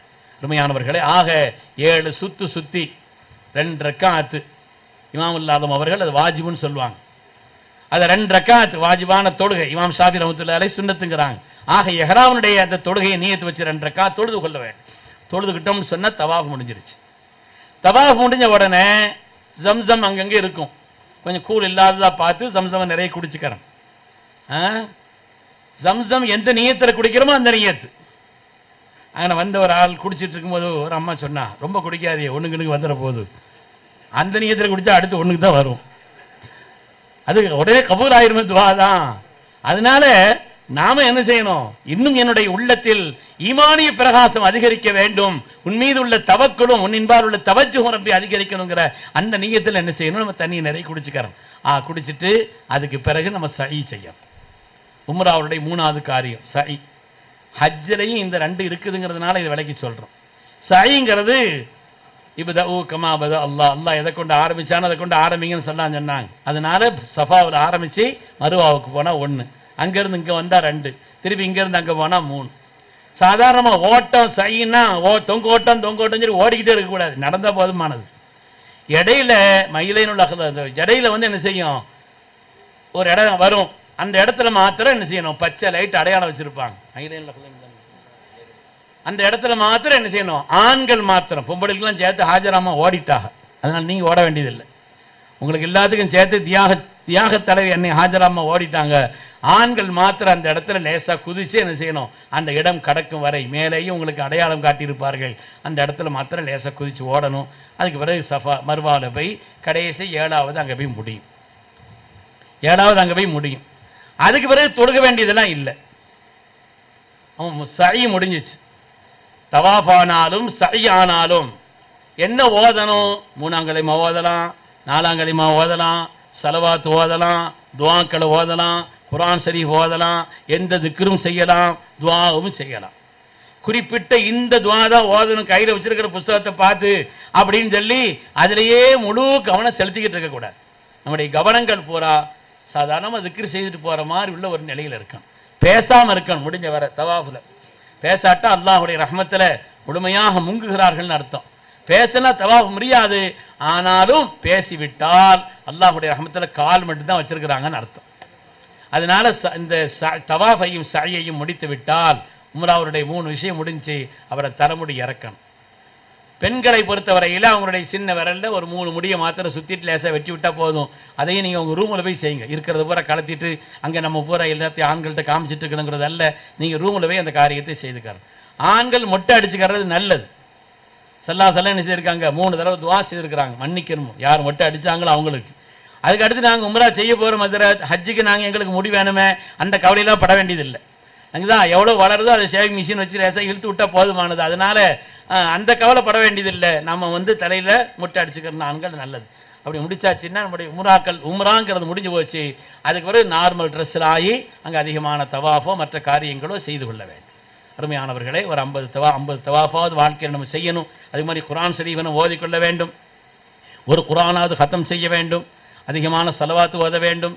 உஸ்தாத்மார்கள் ஒவ்வொரு தொழுகைக்கு பின்னால குறிப்பிட்ட அளவிற்கு ஒரு 10 ஸலவாத்தாவது ஓதி, அப்படின்னா ஒரு நாளைக்கு 50 ஸலவாத் ஆயிரும். அப்படி ஒரு குறிப்பிட்ட நேரத்தில் தொடர்ந்து அதை ஓதிக்கொள்வது, நல்ல துஆக்களை பொருத்தமான இடத்தில் நின்று செய்து கொள்வது. ஹரமில் முடிஞ்சவரை ஹரமில் இருக்கணும். முடிஞ்சவரை ஹரம காபா பார்க்குற மாதிரி இருக்கணும். ஹரமில் என்னுடைய ஆசிரியர் தந்தை PSP ஜெயினுலாபிதீன் ஹஜ்ரத் அவர்கள் அவங்க எனக்கு கடிதம் எழுதின 94 போகும்பொழுது உஸ்தாமாரெலாம் கடிதம் எழுதினேன் இல்லையா, ஹஜ்ரத் எனக்கு பதில் எழுதும்போது சொன்னாங்க, எப்பா எவ்வளோ முடியுமோ அந்த அளவுக்கு ஹரம காபாவை பார்க்குற மாதிரி நீ என்ன செய்யறின்னு சொன்னாங்க. முடியல, நிறைய காரியங்கள் செய்ய முடியல, குறைஞ்சது பார்த்துக்கிட்டாவது இருக்கான். ஏன்னா பார்ப்பவர்களுக்கு அல்லாஹுடைய ரஹ்மத் 20 வருதுன்னு வர்றது காரணத்தினால. ஹைர், அதுக்கு பிறகு நம்ம இந்த நார்மல் ட்ரெஸ்ஸில் நம்ம போவோம் வருவோம். ஹஜ்ஜு கமிட்டியில் உள்ளவங்க அவங்க இதில் எங்கே தங்கியிருக்காங்க, அதிகாலையில் தங்கியிருக்கிறாங்கன்னா 2 பஸ் மாறி ஏற வேண்டியது வரும். ஹஜ்ஜினுடைய ரொம்ப நெருக்கத்தில் பஸ் விட மாட்டாங்க 4-5 நாளையில். அதனால் வாய்ப்பு கிடைக்கிற நேரத்தில்னா நீங்கள் என்ன செய்யணும், வந்துடணும். அங்கே சமைப்பதற்கான நிலையில் பெரும்பாலும் ஹஜ்ஜியால் நான் அடிக்கடி பயான் செய்தவங்கிறதுனால உரிமையோட சொல்கிறேன்னா, சின்ன சின்ன விஷயங்கள்லாம் தர்க்கமோ சண்டையோ அதெல்லாம் தவிர்த்து கொள்ள வேண்டும். சாப்பாட்டுக்கெல்லாம் நேரங்கள் என்ன செய்யணும், முடிஞ்ச வர ஒரு கூட்டாக பலரோடையும் அப்படி சேர்ந்துக்கிறேன். நான் ஹஜ்ஜி கமிட்டியில் இருந்து தொழுக வர்றவங்களையும் நான் சொல்கிறேன், மகரிபோட முடிச்சுட்டு போயிடணும். ஹரமில் இருந்து இஷாக்கு வரை போனீங்கன்னு வைங்க, பஸ்ஸு கிடைக்கிறது 2 பஸ்ஸு மாறி போகிறது ரொம்ப நேரம் ஆயிரும் உங்களுக்கு. அதனால் மகரிபோட தொழுது முடிச்சிட்டிங்களா, மகரிப் முடிச்சுட்டு இஷாவுக்கு நீங்கள் அங்கே போயிருங்க. அந்த இடைப்பட்ட நேரத்தில் சமைக்கிறதா அந்த சமைச்சிக்கிறலாம், மற்றவங்க வர்றதுக்கு முன்னாடி அடுப்பு பயன்படுத்திக்கிறலாம். அந்த நேரம் சீக்கிரம் போய் சேரவும் செய்யலாம். அந்த நேரத்தில் பஸ்ஸு கொஞ்சம் கூட்டம் கம்மியாகவும் இருக்கும். இல்லை இஷா நாங்கள் ரெடி பண்ணி வச்சுட்டாங்க, ஒரு தடவை சில பேர் செட்டு பிரிச்சுக்கிறாங்க. செய்கிறாங்க பெண்கள், நீங்கள் என்ன செய்யணும், நாளைக்கு சமைச்சு வச்சுக்கிறணும், நாங்கள் இஷா முடிச்சுட்டு வருவோம், நீங்கள் மகரிபோட போயிடணும். நீங்கள் என்ன செய்யணும், இஷாவோட வரணும், இஷா தொழுதுட்டு வரணும், நாங்கள் மகரிபோட வந்துடுவோம்னு சொல்லி அப்படி பிரித்து வச்சு அந்த காரியத்தை செய்து கொள்ள வேண்டும். அருமையானவர்களே, உம்ராவுடைய காரியங்கள் முடிந்து விட்டது. அதற்கு அடுத்து புனிதமான ஹஜ்ஜினுடைய நாட்கள். ஹஜ்ஜுங்கிறது அல்லாஹ் சொல்கிறான் குறிப்பிட்ட மாதங்கள்ங்கிறான். அது என்ன குறிப்பிட்ட மாதம்? 5 நாள் தானுங்க ஹஜ்ஜு, 5 நாள் தானே ஹஜ்ஜு. அல்லாஹ் சொல்கிறான் குறிப்பிட்ட மாதங்கள் அப்படிங்கிறான். குறிப்பிட்ட மாதங்கள் என்றால் ரமலான் முடிந்து பெருநாள் அன்னையிலிருந்தே ஹஜ்ஜினுடைய நாட்கள் ஆரம்பமாயிடுச்சு. அப்படின்னா என்ன அர்த்தம், ஒரு ஆள் பெருநாள் அன்னைக்கு எஹராம் கட்டினார் ஹஜ்ஜுக்கு போகிறதுக்கா, அந்த எஹராம அவர் அப்படியே ஹஜ்ஜுக்கு நியத்து வச்சு எஹராம் கட்டிட்டு போயிட்டாருன்னு வைங்க, தொடர்ந்து ஒரே எஹராமில் இருந்தாருன்னா 10 வரை எஹராமில் இருந்துடலாம். எஹராம் கட்டுவதற்குண்டான தொடக்க நாள் ஷவ்வாலினுடைய முதல் நாள். அப்படி பார்க்கும்போது ஷவ்வால், துல்கஅதா, துல்ஹிஜ்ஜா அப்படி வருது இல்லையா, சில மாதங்கள். அதனால தான் சில மாதங்கள் இல்லைன்னு சொன்னால் ஹஜ்ஜினுடைய நாட்கள் 5 தான், 5 அல்லது 6 தான். பிற 8, 9, 10, 11, 12 இந்த 5 நாட்கள் தான் ஹஜ்ஜினுடைய பிரதானமான நாட்கள். ஹஜ்ஜினுடைய பிரதானமான நாட்கள் இதில் சங்கையானவர்களே, பிற 8, 9, 10, 11, 12 இந்த நாட்கள் தான். இந்த நாட்களில் என்ன செய்யணுங்கிறத கொஞ்சம் கவனத்தில் வச்சுக்கிறேன். இதில் 8 அன்னைக்கு மினாவில் உச்சி சாய்ந்த பிறகு ஹஜ்ஜினுடைய நேரமும் ஆரம்பமாகிறது. அதுவரை மினாவுக்குள்ள சிறப்புங்கிறது அதுவரை இல்லை. மினாவுக்குள்ள சிறப்பும் ஹஜ்ஜினுடைய அமலும் ஆரம்பிப்பது எப்போ நாங்க மகரிபா 8 அன்னைக்கு உச்சி சாஞ்சதிலிருந்து, உச்சி சாய்ந்ததோடு ஆரம்பிக்குது. ஆனால் நமக்கு இங்கே தங்கி இருக்கிற இடத்துல முஅல்லிமுடைய இடத்துல தொங்க போட்டிருப்பாங்க, நீங்கள் என்ன செய்யுங்க 7 மாலையிலேயே உங்களுக்கான பஸ் விடும், தயாராகிறீங்கன்னா அவங்கள்ட்ட போய் சண்டை போடக்கூடாது. புஸ்தகத்தில் போட்டிருக்குது 8 அன்னைக்கு காலையில் சுல்லா சல்லாஹ் சுபு தொழுது விட்டு அவர்கள் அதற்கு பிறகு மினாவுக்கு போனாங்கன்னு தான் வருது. லட்சக்கணக்கான ஹாஜிகள் அங்கே கொண்டு போய் சேர்க்கணும், யாருக்கும் தவறிடக்கூடாதுங்கிற காரணத்தினால முந்தி ஏற்பாடு செய்தாங்கன்னா அங்கே உள்ள நிலைகளை அனுசரித்து நம்ம முந்தி பெறப்பட்டுறோம். போய் 8 அன்னைக்கு முந்தையே நான் 7 அன்னைக்கு நைட்டே இறக்கிட்டாங்க. இங்கே இருக்கிறது அங்கே இருக்க போகிறோம், அதனால ஒன்றும் இல்லை. 8 அன்னைக்கு அங்கே போய் நம்ம சேர்ந்துட்டோம்னு சொன்னால் 8 அன்னைக்கு என்ன அமல்? ஒரு அமலும் கிடையாது. 8 அன்னைக்கு ஹஜ்ஜினுடைய இந்த 5 நாட்களுக்கு இன்னொரு சட்டம் இருக்குது. பகல்ல என்ன பிறையோ அதுதான் நைட்டும் பிறங்க. பகல்ல என்ன பிறையோ அதான் நைட்டும் பிற. 8 அன்னைக்கு பகல்னா அன்னைக்கு மகரிப் இஷா ஆனாலும் அன்னைக்கு நைட்டு 8 தான். 9 அன்னைக்கு நம்ம பகல் அப்படின்னு சொன்னா அன்னைக்கு மகரிப் இஷா ஆனாலும் சாதாரணமா வியாழக்கிழமை மகரிப் பிற வெள்ளிக்கிழமை ராத்திரின்னு சொல்லுவோம் இல்லையா? அப்படி இல்லை, அன்னைக்கு ராத்திரி என்னதான் வியாழக்கிழமை ராத்திரி தான். ஹைர், இப்போ நம்ம 8 அன்னைக்கு அங்கே போய் இருந்துட்டோம். யாராவது ஆலிம்கள் இருந்தாங்கன்னா விவரம் தெரிஞ்சவங்களை வச்சு அங்கே ஜமாத்தா தொழுதுக்கறணும், அந்த காரியங்களை செய்யணும். அதனால் அங்கே தொழுதுட்டு நம்ம இருப்போம். அதுக்கு அடுத்து அங்கேருந்து சில திக்ருகளை செய்யணும், தஸ்பீஹாத்துகள் செய்யணும், குர்ஆன் ஓதணும், என்னென்ன பொருள் கொண்டு போகணும்னு இன்ஷா அல்லாஹ் நான் அங்கே வந்து வாய்ப்பு இருந்தால் அங்கே வந்து சொன்னா தான் அது பொருத்தமாக இருக்கும். சில பேர் பெரிய மூட்டையை தூக்கிட்டு வர்றாங்க மினாவுக்கு வரும் பொழுதே, அதை எல்லாம் தூக்கிட்டு வந்து பெரிய சிரமம், அவங்களுக்கும் சிரமம், மற்றவங்களுக்கும் சிரமம். மினாவில் சின்ன இடம் தான் நமக்கு தங்குறதுக்காண்டின்னு தந்திருக்கக்கூடிய டென்ட்டில் சின்ன இடம் தான் இருக்குது. இங்கே உருண்டு படுக்கவும் முடியாது, அங்கே உருண்டு படுக்கவும் முடியாது. நம்ம யாருங்கிறத நமக்கு உணர்த்துறதும் நாம் அல்லாஹ்வுடைய அடிமைங்கிறது தெளிவாக விளங்குறதும் அதுதான். மனிதர்களை புரிகிறது அப்படி. சில பேர் இங்கே போடுற ஒரு கொரட்டை இவர் விடுறாருன்னு பார்த்துட்டு இந்த பக்கம் திரும்பினா இது அதை விட பெரிய கொரட்டையாக இருக்கும். அல்லாஹ் தஆலா அந்த சீதேவிகளுக்கு ரஹ்மத் செய்யணும். அதனால பல கொரட்டைகளை சந்திச்சிருப்பாங்க இல்லையா நிறைய பேர். அதனால பல நிலைகளில் உள்ள ஆட்கள் வருவாங்க, பல நிலைகளில் உள்ள ஆட்கள்லாம் என்ன செய்வாங்க வருவாங்க. அதை சபர் செய்யறதுக்கு பேர் தான் ஹஜ். 8 அன்னைக்கு மினாவில் நாம் இருப்போம். அதற்கு பிறகு 9ஆம் நாள் காலையிலோ அல்லது அந்த முஅல்லிம்கள் வந்து நீங்க 9 நைட்ல மாலை 8 சாயங்காலம் அன்னைக்கு நீங்க பெறப்படுங்கன்னு சொன்னாங்கன்னு பெறட்டு போயிடும் அரபாவுக்கு. அரபாவை பொறுத்தவரையில அங்க நமக்கு விரிப்புகள் இருக்கும், டென்ட் இருக்கும், மெத்தையெல்லாம் தனியா போட்டிருக்க மாட்டாங்க. இப்போ என்னன்னு கேட்டா மொத்தமா சேர்த்து ஒரு இடத்துல ஒரு 15-20 குரூப்புகளை சேர்த்து ஒரு இடத்துல அடைச்சி விட்டுறாங்க. அப்படி இருக்குது அங்கே. ஹைர், அரஃபாவுக்கு போயிட்டோன்னு வைங்க, மினாவுடைய சிறப்பு, அரஃபாவுடைய சிறப்பு, முஸ்தலிஃபாவின் சிறப்பு, அது மாதிரி இந்த இடங்களுடைய சிறப்புங்கிறது ஒரு தனி பாடம். இங்கேருந்து அரஃபாவுக்கு போயிட்டோம் 9 அன்னைக்கு தாங்க முக்கியமான நாள். ஹஜ்ஜினுடைய நாட்கள்லேயே மிக முக்கியமான நாள் அந்த நாள் தான். அந்த நாளில் தான் அல்லாஹ் தஆலா இந்த தீனை நமக்கு நிறைவு செய்து தந்தான். இந்த தீனை அல்லாஹ் நமக்கு நிறைவு செய்து தந்தது அந்த நாளில் தான்.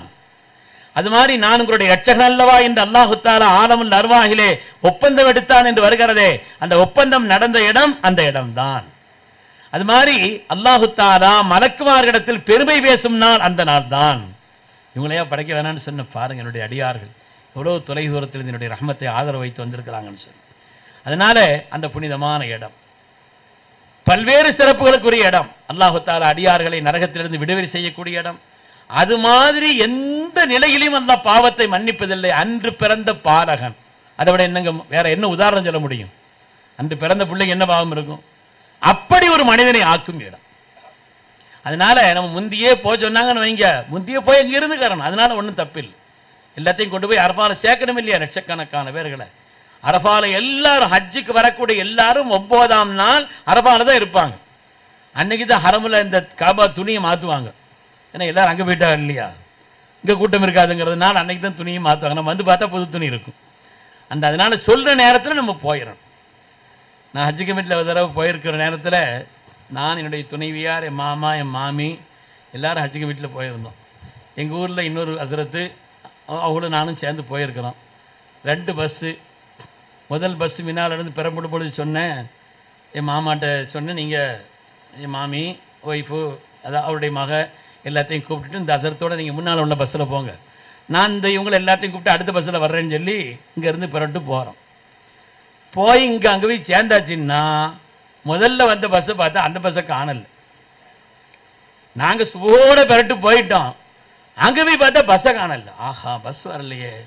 மணி 7 ஆச்சு, 8 ஆச்சு, 9 ஆச்சு, 10 ஆச்சு, 10:30 ஆச்சு, 11 ஆச்சு, 12 ஆயிடுச்சு. இதுக்கு மேலே நமக்கு சபர் இல்லை. நான் ரக்கா தொழுத, யா அல்லாஹ் ஆதமை ஹவ்வாவை இங்கே தான் சேர்த்து வச்சியான், எங்கள் 2 பேரையும் பிரித்து வச்சிடாது. அப்படி ஒரு கதையும் நடக்காது, ஒரு வேலையும் நடக்காது. அதனால சீக்கிரமாக அவங்கள வந்து கொஞ்ச நேரத்தில் வந்துட்டாங்க. வந்தால் ஒவ்வொரு ஆட்கள் முகத்தையும் பார்த்தா அல்லாஹு அக்பர், ஒவ்வொரு ஆட்களுடைய முகத்தையும் பார்த்தா அவங்களுக்கு ஆத்திரமான ஆத்திரம் என்னன்னு சொன்னால், ஒரு மக்காவை 8 தடவை நாங்கள் தவாப் செய்துட்டா சரத்து இந்த பஸ்ஸில் வச்சு மக்காவை சுற்றி இருக்கான். ஒரு இடத்துல எங்களுக்கு அவசரமாக நாங்கள் பாத்ரூம் போகணும்னு சொல்கிற எங்கேயும் இறக்கல. அந்த கோபம் தான் எல்லாத்தையோட பெரிய கோபமாக இருக்குது. ஹைர் அவங்கள வந்த உடனே சொன்னோம், மற்றதெல்லாம் விடுங்க, இந்த இடம் அவ்வளோ பாக்கியமானதுங்கிற விஷயத்தை மாத்திரம் சொல்லி அமர்களில் ஈடுபட்டாங்க. இந்த அரஃபாவுடைய நாள் அடுத்த ஆளுக்கெல்லாம் பேச வேண்டியிருக்கு, அதனால் நான் இன்னும் கொஞ்சம் 10 நிமிஷத்தில் முடிச்சிட்றேன். அரஃபாவில் ஒரு 5 அமலை முக்கியமாக செய்யுங்க. கூட்டாக செய்தாலும் சரி, தனியாக செய்தாலும் சரி, அரஃபாவில் ஒரு 5 அமலை முக்கியமாக நம்ம மறக்காமல் செய்யணும். முதலாவது 4ஆம் கலிமா ஒரு 100 தடவை ஓதிக்கணும். 4ஆம் கலிமா அதில் யுஹி ஒய்மீத்துங்கிற வார்த்தை அந்த ஹதீஸில் இல்லை. மற்ற நேரங்களில் சேர்த்து ஓதலாம், ஆனால் அது இல்லாமலும் ஹதீஸில் வருது. خير الدعاء في يوم عرفة ما أنا قلت والنبيون من قبلي لا إله إلا الله وحده لا شريك له له الملك وله الحمد وهو على كل شيء قدير. இதை நானும் எனக்கு முன்னால் உள்ள எல்லா நபிமார்களும் இந்த இடத்தில் அமர்ந்து நாங்கள் சொன்ன துஆக்களில் திக்ர்களில் சிறந்த துஆன்னு சொன்னாங்க. ஸல்லல்லாஹு சொல்லுங்க, லா இலாஹ இல்லல்லாஹு லஹுல் முல்கு வ லஹுல் ஹம்து வஹுவ அலா குல்லி ஷைஇன் கதீர். ஒரு 100 தடவை புதுசாக தஸ்பீஹ் வச்சு ஓத ஆரம்பிச்சேன்னு வைங்க, நிறைய பேர் தஸ்பீஹ் கீழே விழுந்துடும், தூக்கம் வந்துடும். புதுசாக குர்ஆன் ஓத ஆரம்பித்தா கொட்டாய் வரும் இல்லையா, ஹான்னு கிடக்கும். பழக்கமாயிட்டா ஒன்றும் தெரியாது, 1 மணி நேரம் செல் பார்த்துட்டு இருந்தாலும் கொட்டாய் வராது. ஆனால் குர்ஆன் புதுசாக ஓத ஆரம்பித்த உடனே ஹான்னு கொட்டாயாக கிடக்கும். அது மாதிரி தஸ்பீஹ் புதுசாக எடுத்து ஓத ஆரம்பித்த உடனே டப்புனு கீழே தான் விடும், தூக்கம் வந்துடும். அப்படி வந்து அந்த நேரத்தில் தூங்கிடக்கூடாது, அந்த நேரத்தில் என்ன செய்யணும், எழுந்திரிக்கணும். அந்த நேரத்தை பாடாக்கிடக்கூடாது. அந்த நேரம் முக்கியமான நேரம், உச்சி சாய்ந்ததிலிருந்து மகரிப் வரை உள்ள நேரம் ஆக முக்கியமான நேரம். இன்னும் சொல்ல போனால் சாலிஹீன்களும் நல்லோர்களும் நபிமார்களும் அருளாளர்களும் இந்த காலகட்டத்தினுடைய உலகத்தில் ஆக சிறந்த குத்துவமார்களும் அந்த இடத்திற்கு வருகிறார். யார் என்ன அந்தஸ்து பெற்றவங்க நமக்கு தெரியாது, அவங்களுடைய கண்ணியம் என்ன நமக்கு தெரியாது. அவ்வளவு நன்மக்களும் வரக்கூடிய இடம், உலகத்தில் உள்ள அவ்வளவு பாக்கியவான்களும் அல்லாஹ் தஆலா அவர்களையும் அவருடைய ஆன்மாக்களையும் ஒன்று சேர்க்கக்கூடிய இடம், அல்லாஹ் அடியார்களோடு நெருங்கி வரும் இடம், மிக புனிதமான இடம். இடத்துல ஒன்றும் அழகு அப்படி இப்படிலாம் ஒன்றும் இருக்காது, சாதாரணமான இடம் தான். ஆனால் அந்த 9ஆம் நாள் உச்சியிலிருந்து மகரிப் வரை அந்த இடத்துல அவ்வளோ விசேஷம் இருக்கு. அதனால நாம் அங்கே ஒரு 5 விஷயத்தை செய்யணும். 4ஆம் கலிமா ஓதணும், 3ஆம் கலிமா ஒவ்வொன்றைக்கு ஒரு சிறப்பை சொல்லிட்டு இருக்க நேரம் இல்லை. 3ஆம் கலிமா ஒரு 100 தடவை ஓதணும். குல் ஹுவல்லாஹ் அஹத் ஒரு 100 தடவை ஓதணும். தொடக்குள்ள பெண்களாக இருந்தால் அவங்களுக்கு ஹஜ்ஜில் எந்த பாதிப்பும் இல்லை. அந்த குர்ஆனையும் தொழுகையும் செய்யக்கூடாது, குர்ஆன் ஓதக்கூடாது, தொழுகக்கூடாது. அதனால குல் ஹுவல்லாஹ் மற்றவங்க ஒரு 100 தடவை ஓதிக்கிறணும். இஸ்திக்ஃபார் பாவ மன்னிப்பு தேடக்கூடிய அஸ்தக்ஃபிருல்லாஹ் அது ஒரு 100 தடவை ஓதிக்கிறணும். சின்ன இஸ்திக்ஃபாராக இருந்தால் ஒரு 300 தடவை ஓதிக்கிறணும். ஸலவாத் ஒரு 100 தடவை ஓதிக்கிறணும். இந்த 5 அமல்களை செய்யணும். போதுமா? இந்த 5 அமல்களை செய்யணும். அருமையானவர்களை, இஸ்திக்ஃபாருங்கிறது இருக்குது இல்லையா, நம்ம அஸ்தக்ஃபிருல்லாஹ் அதையும் வெறும் வாயினால ஓதுறது இல்லை. நம்முடைய வாழ்க்கையில் நாம் என்னென்ன பாவங்களை எல்லாம் சிறுபிராயத்திலிருந்து நாம் செய்தோமோ அதையெல்லாம் நினைச்சு பார்க்கணும். நாம மறந்துடுவோம், அல்லாஹ்வுடைய ஏடு மறக்காது. மாலி ஹாதல் கிதாப் லா யுகாதிரு ஸகீரத்தன் வலா கபீரத் இல்லா அஹ்ஸாஹா. அல்லாஹ் ஒரு சிப் மாதிரி கொடுப்பான், ஏடு கொடுப்பான், கியாமத்தில் ஒன்னை விட்டு வச்சிருக்கார். நாம மறந்துடுவோம், நமக்கு மறந்து போயிருக்கும். அதனால் அல்லாஹ்விடத்தில் அந்த பாவங்களை எல்லாம் நினைத்து கண்ணீர் வடித்து அல்லாஹ்விடத்தில் மன்னிப்பு கேட்கணும். நமக்காக வேண்டி நமது உயிரிடம் மேலான கண்மணி முஹம்மது ரசூலுல்லாஹி ஸல்லல்லாஹு அலைஹி வஸல்லம் புனிதமான அரஃபாவினுடைய பெருவெளியில் நின்று துஆ செய்திருக்கிறார்கள். யா அல்லாஹ்வுடைய அடியார்களில் யாராவது இந்த இடத்திற்கு வந்து தன் பாவங்கள் மன்னிக்கப்பட வேண்டும் என்று கேட்டால் அவர்களை நீ மன்னித்து விட ரப்பேன்னு துஆ செய்தான். அல்லாஹ் சொன்னான், அவர்கள் எனக்கு செய்ய வேண்டிய கடமைகளில் குறைவு செய்திருந்தால் மன்னிக்கிறேன், ஆனால் பிறருக்கு ஏதாவது கடமைகளில் குறைவு செய்திருந்தா, மற்றவனுக்கு அநியாயம் பண்ணியிருந்தா நான் எப்படி மன்னிக்க முடியும்? அவங்க மன்னிக்காம ஸல்லல்லாஹு அலைஹி வஸல்லம் ரഊஃபுர் ரஹீமான கண்மணி முஹம்மது ரசூலுல்லாஹி ஸல்லல்லாஹு அலைஹி வஸல்லம் ரப்பிட்ட கேட்டாங்க, யா அல்லாஹ், உன்னுடைய அடியார் அரஃபாவுக்கு வந்து விட்டார், பிறருக்கு அநியாயம் செய்திருந்தாலும் கூட யாருக்கு அநியாயம் செய்தாரோ அவருக்கு உன்புறத்திலிருந்து ஏதாவது சன்மானத்தை கொடுத்து இவரை மன்னிச்சிரு ரப்பேன்னாங்க. அந்த உள்ளம் அவர்களுக்கு தான் வரும், அந்த கருணையின் உள்ளம் அவர்களுக்கு தான். கேட்டாங்க, அல்லாஹ் தஆலா அந்த துஆவையும் முஸ்தலிஃபாவில் கபூல் செய்தான் என்று வருகிறது. அதனால நாம அன்று பிறந்த பாலகர்களாக இந்த ஹதீஸில் படிக்கக்கூடிய பாடம் மாத்திரமல்ல, அதற்கு உதாரண புருஷர்களாக நாம் ஆகிறோம். அதனால் அல்லாஹ்விடத்திலே முழுமையான முறையில் பாவங்களை மன்னிப்புக்காக செய்யும். அது மாதிரி அதுக்கு பிறகு துஆ செய்யும்.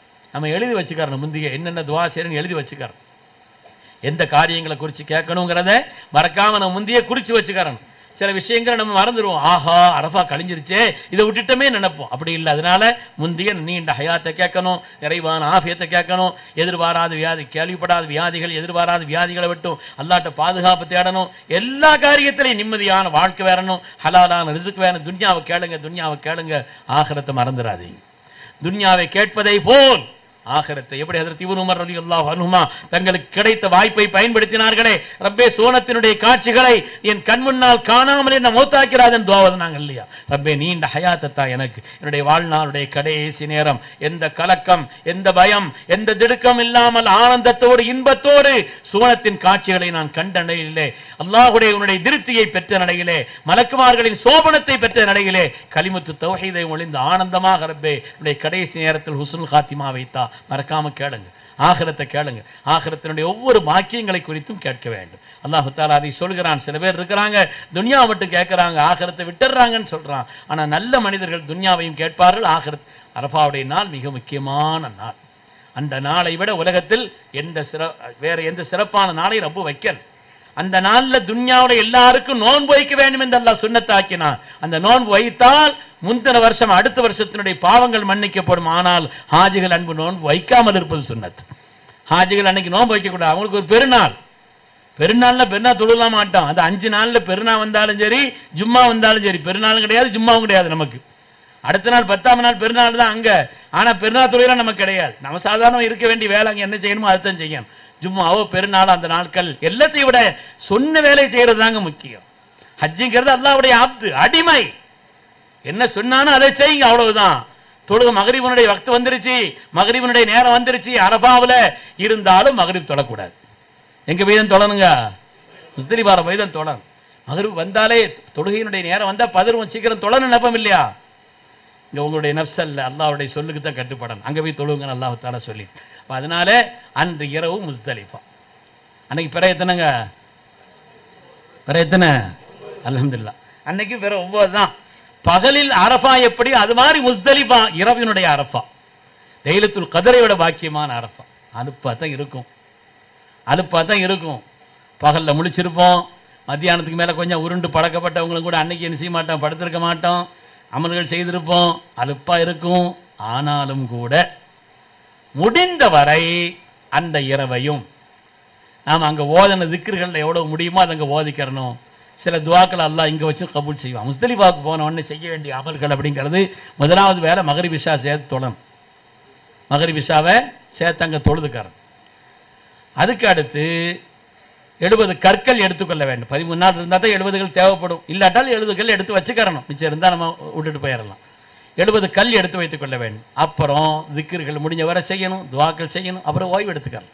ஓய்வு எடுக்கிறது நாங்கள் மெத்தையும் இருக்காது, கூடாரம் இருக்காது, ஒன்றும் இருக்காது, நடு ரோடு தான்.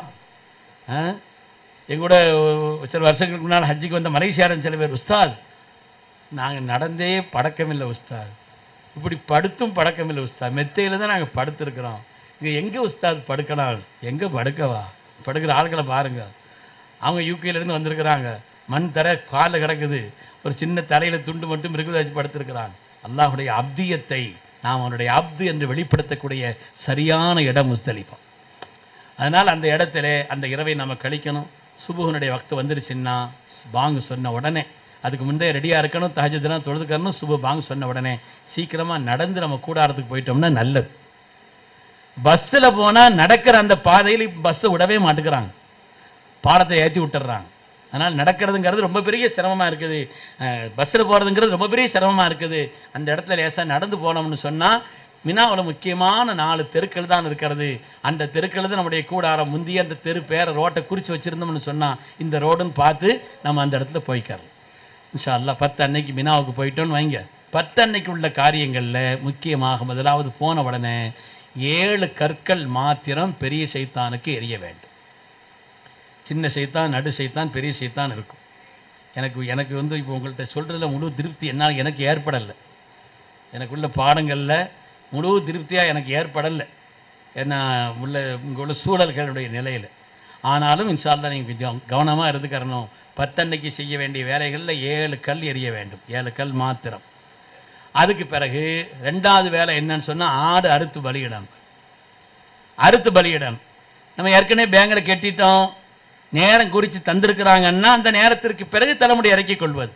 நேரம்னா ஒன்றும் குறித்து தரல, லட்சக்கணக்கான பேருக்கு எந்த நேரத்தை குறித்து தர முடியும்? அதனால நமக்கு கட்டிட்டோம்னு சொன்னால் ரூமுக்கு வந்தவொடனே தலைமுடியை இறக்கி விட்டு எஹ்ராம் ட்ரெஸ்ஸை மாற்றிக்காரு, நார்மல் ட்ரெஸ்ஸில் வந்தார் 10 அன்னைக்கு. அதனால முதல்ல கல்லெறியணும், 2 அறுத்து பலியிடணும், 3 தலைமுடி இறக்கணும். அப்போ எஹ்ராமை கலைந்து விடுவோம், நார்மல் ட்ரெஸ்ஸில் ஆயிடுவோம். அதற்கு பிறகு மக்காவுக்கு சென்று ஃபர்லான தவாஃபையும் வாஜிபான சஅயையும் நிறைவேற்ற வேண்டும். இது என்னைக்கு போறது? 10 அன்னைக்கும் போலாம், 11 போலாம், 12 போலாம் தான். ஆனால் 10 அன்னைக்கு போகாம இருக்கிறது நல்லது, 12 அன்னைக்கு போகாம இருக்கிறது நல்லது. 11ஆம் நாள் அனுபவத்தில் சொல்கிறேன். அதனால மற்ற நாள் முந்தி பிந்தி செய்யக்கூடாதுங்க, அதெல்லாம் இல்லை. செட்டா எல்லாரும் போறாங்க, அசர சொல்லியிருக்கிறா 10 அன்னைக்கு போகக்கூடாது, நான் வரமாட்டேன், இவர் இருந்தாருன்னா கஷ்டப்படுவார். செட்டு போறாங்கன்னு சேர்ந்து போயிட வேண்டியதுதான். 11ஆம் நாள் வாய்ப்பு கிடைத்தால் மினாவிலே குறிப்பிட்ட அளவிற்குண்டான நேரம் தங்கிவிட்டு, 3 ஒரு பகுதியாக அந்த தங்கிட்டு ஒரு 11 மணிக்கு பிறகு இருந்து பெறட்டோன்னு வைங்க, மினா விட்டு வெளியேறதுக்கு 12 மணி ஆயிரும். இங்கேருந்து அங்கே போய் கிட்டத்தட்ட 1 மணி நேரத்தை மக்காரபி எப்படி இருந்தாலும் சேர்ந்துருவோம். தஹஜ்ஜுடைய பாங்குக்குள்ள தவாஃபையும் சஅயையும் முடிச்சிடலாம். மினாவில் தங்குறதும் தங்கிறமாச்சு, அங்கே போய் நம்ம வெயில் இல்லாமல் மற்ற காரியங்களையும் செய்து முடிச்சது ஆயிடுச்சு. அடுத்த நாள் கல்லெறியறதுக்கு மினாவுக்கு வந்துடுவோம். தாங்க. அதனால் முடிந்த வரை 11ஆம் நாள் தவாஃபை வைத்துக் கொள்வது நல்லது. 10 அன்னைக்கும் செய்யலாம். 10 அன்னைக்கு செய்ய வேண்டிய காரியங்கள் இது மாத்திரம்தான். கல்லடிக்கணும், அறுத்து பலியிடணும், தலைமுடி இறக்கணும், அதுக்கு பிறகு எஹ்ராம் ட்ரெஸ்ஸை மாற்றிட்டு தவாஃபுக்கு போகணும். அந்த தவாஃபுடைய நேரம் 10, 11, 12 எப்போ வேணாலும் செய்துக்காரலாம். நம்ம அங்கே போய் தவாஃபையும் சஅயையும் முடித்து விட்டு இங்கே வந்து விட்டோம் என்று சொன்னால் 11ஆம் நாள் 3 ஷைத்தானுக்கு 7, 7, 7 21 கல் எறியணும். 12ஆம் நாள் 3 ஷைத்தானுக்கு அதே போல, வேற வேலையெல்லாம் இல்லை மினாவில், அந்த வேலை மாத்திரம்தான், கல்லெறிய வேண்டும். 12ஆம் நாள் இரவு பிந்தி தங்கிவிட்டால் 13ஆம் நாளும் கல்லெறியணும். இல்லை நம்ம பெரட்டிட்டோம் 12 அன்னைக்கு போகிறோம், நம்ம பெரட்டு நம்ம போகிறோம் அப்படின்னு சொன்னால் போயிடலாம், அதனால ஒன்றும் இல்லை. அதனால ஹஜ்ஜினுடைய குறைபாடுகள் எல்லாம் இல்லை, நிறைவானது தான். பெரட்டு போகிற நேரத்தில் மகரிப் வந்துருச்சு, அதனால ஒன்றும் இல்லை. தங்கணுங்கிற நீயத்து இருந்தால் தான் அங்கே தங்கணுமே தவிர போகிற நேரத்தில் மகரிபினுடைய கொஞ்ச நேரம் வந்துட்டதுனால தங்கிட்டோன்னு அர்த்தம்னா இல்லை. 12ஆம் நாளோடு ஹஜ்ஜினுடைய அமல்கள் என்பது முடிந்து போய்விட்டது. அதற்கு பிறகு மற்ற மதீனா முனவ்வரா போகணும், மக்காவிலிருந்து மற்ற அமல்களை செய்யணும். முக்கியமான ஏதாவது சந்தேகம் இருந்தால் கேட்டுக்காங்க. தல்பியாவினுடைய தொடக்கம் ஆரம்பம் எது, முடிவு எதுன்னு கேட்குறாங்க. உம்ராவில் தல்பியாவினுடைய தொடக்கம்ங்கிறது எஹ்ராம் நியத்து செய்யும் பொழுது, முடிகிறது காபாவை பார்த்த உடனே. ஹஜ்ஜில் தல்பியாவினுடைய தொடக்கம்ங்கிறது எஹ்ராம் ட்ரெஸ் அணிச்சதிலிருந்து மினாவில் முதல் கல் எறியும் வரை. முக்கியமான ஒரு கேள்வி கேட்குறா, விலைக்கு சொல்கிறதுக்கு நேரம் இல்லை, வாய்ப்பு இருந்தால் அங்கே வந்து சொல்கிறேன். அரஃபாவில் எப்படி தொழணும்? 4 தொழணுமா 2 தொழணுமா? தர்க்கத்திலேயே ஆக உச்சமான தர்க்கத்தில் லேசாக கேட்டுட்டீங்க நீங்கள். தர்க்கத்திலேயே ஆக உச்சமான தர்க்கம் இது. அங்கே வந்த பிறகு ஏன் இந்த தர்க்கம் வந்துச்சுன்னு காரணம் என்ன, அது விளங்கிடும். உங்களிடத்தில் நான் படிவோடு சொல்கிறேன், நீங்கள் அங்கே குறைச்சி தொழுவுங்க. ஜமாத்தா 4 ரக்காத்தா தொழுகிறாங்களா, சேர்ந்து தொழுதுருங்க. குறைஞ்சபட்சம் இந்த விளக்கத்தை வச்சுக்கோங்க. ஏன் குறைச்சாங்க, ஏன் நிறைவா தொழணும்னு சொன்னாங்க, அந்த காரணத்தோட ஒரு 20 நிமிஷம் உங்களுக்கு விளக்கணும்னு சொன்னால் அது நமக்கு புரிஞ்சிடும். அதுக்குன்னா நேரம் இல்லை. நீங்கள் உதாரணமாக பயணம் போகிறோம், பயணத்தில் 2 ரக்காத்தான் குறைச்சி தொழணும். ஒரு பள்ளிக்கு போகிறோம், ஜமாத்து நடக்குது, சேர்ந்து தொழுகும் போது 4 ரக்காத் தொழுகிறோமா இல்லையா? அது மாதிரி நம்ம குறைச்சி தான் தொழணும். அங்கே ஜமாத்து 4 ரக்காத்தான் நடக்குது, சேர்ந்து தொழுதுக்காங்க. 9ஆம் நாள் சுபுவிலிருந்து தக்பீர் ஆரம்பிக்கும். இங்கே ஆரம்பிக்கிற மாதிரி தான். யாருக்கும் பெரும்பாலும் எந்த சந்தேகம் வரலன்னு நினைக்கிறேன், ரொம்ப விளங்கினாலும் வராது. ஷைத்தானுக்கு கல்லெறிவதற்காக உள்ள நேரம்ங்கிறது முதல் நாள், அதாவது 10ஆம் நாள் வந்த உடனே எறியலாம், காலையிலிருந்து எரிஞ்சுக்கிட்டே இருப்பாங்க. 2ஆம் நாள் உச்சி சாய்ந்ததற்கு பிறகுதான் அதற்கு பொருத்தமான நேரம். உச்சி சாய்ந்த பிறகு நைட்டு வரை எறியலாம். ஆனால் ஷைத்தானுக்கு கல்லெறிய போறதுக்கு 10, 11, 12 3 நாட்கள்லையும் நீங்க தேர்ந்தெடுத்துக் கொள்வது இந்த நேரம் நல்லது. அசருக்கு பிறகு ஆண்கள் பெண்கள் தனியா 7 கல்லையும் சேர்த்து மொத்தமாக எரிஞ்சா ஒரு கல் தான். ஒவ்வொரு கல்லையும் தனித்தனியாக எடுத்து எரியணும். நமக்கு மற்றவங்க யாராவது கல்லை கொடுத்து விட்றாங்கன்னு அவங்களுக்காண்டி எரியலாம். முதல்ல நம்ம கல்லை எரிஞ்சிட்டு அதுக்கு பிறகு அவங்களுக்கு எரியணும்.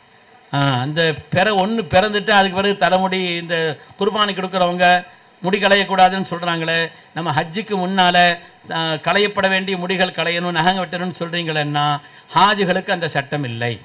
ஹாஜிகள் என்ன செய்யலாம், எஹ்ராமுக்கு முன்னால் களையப்பட வேண்டிய முடி களையணும், நகை இருந்தால் வெட்டிக்கரணும்.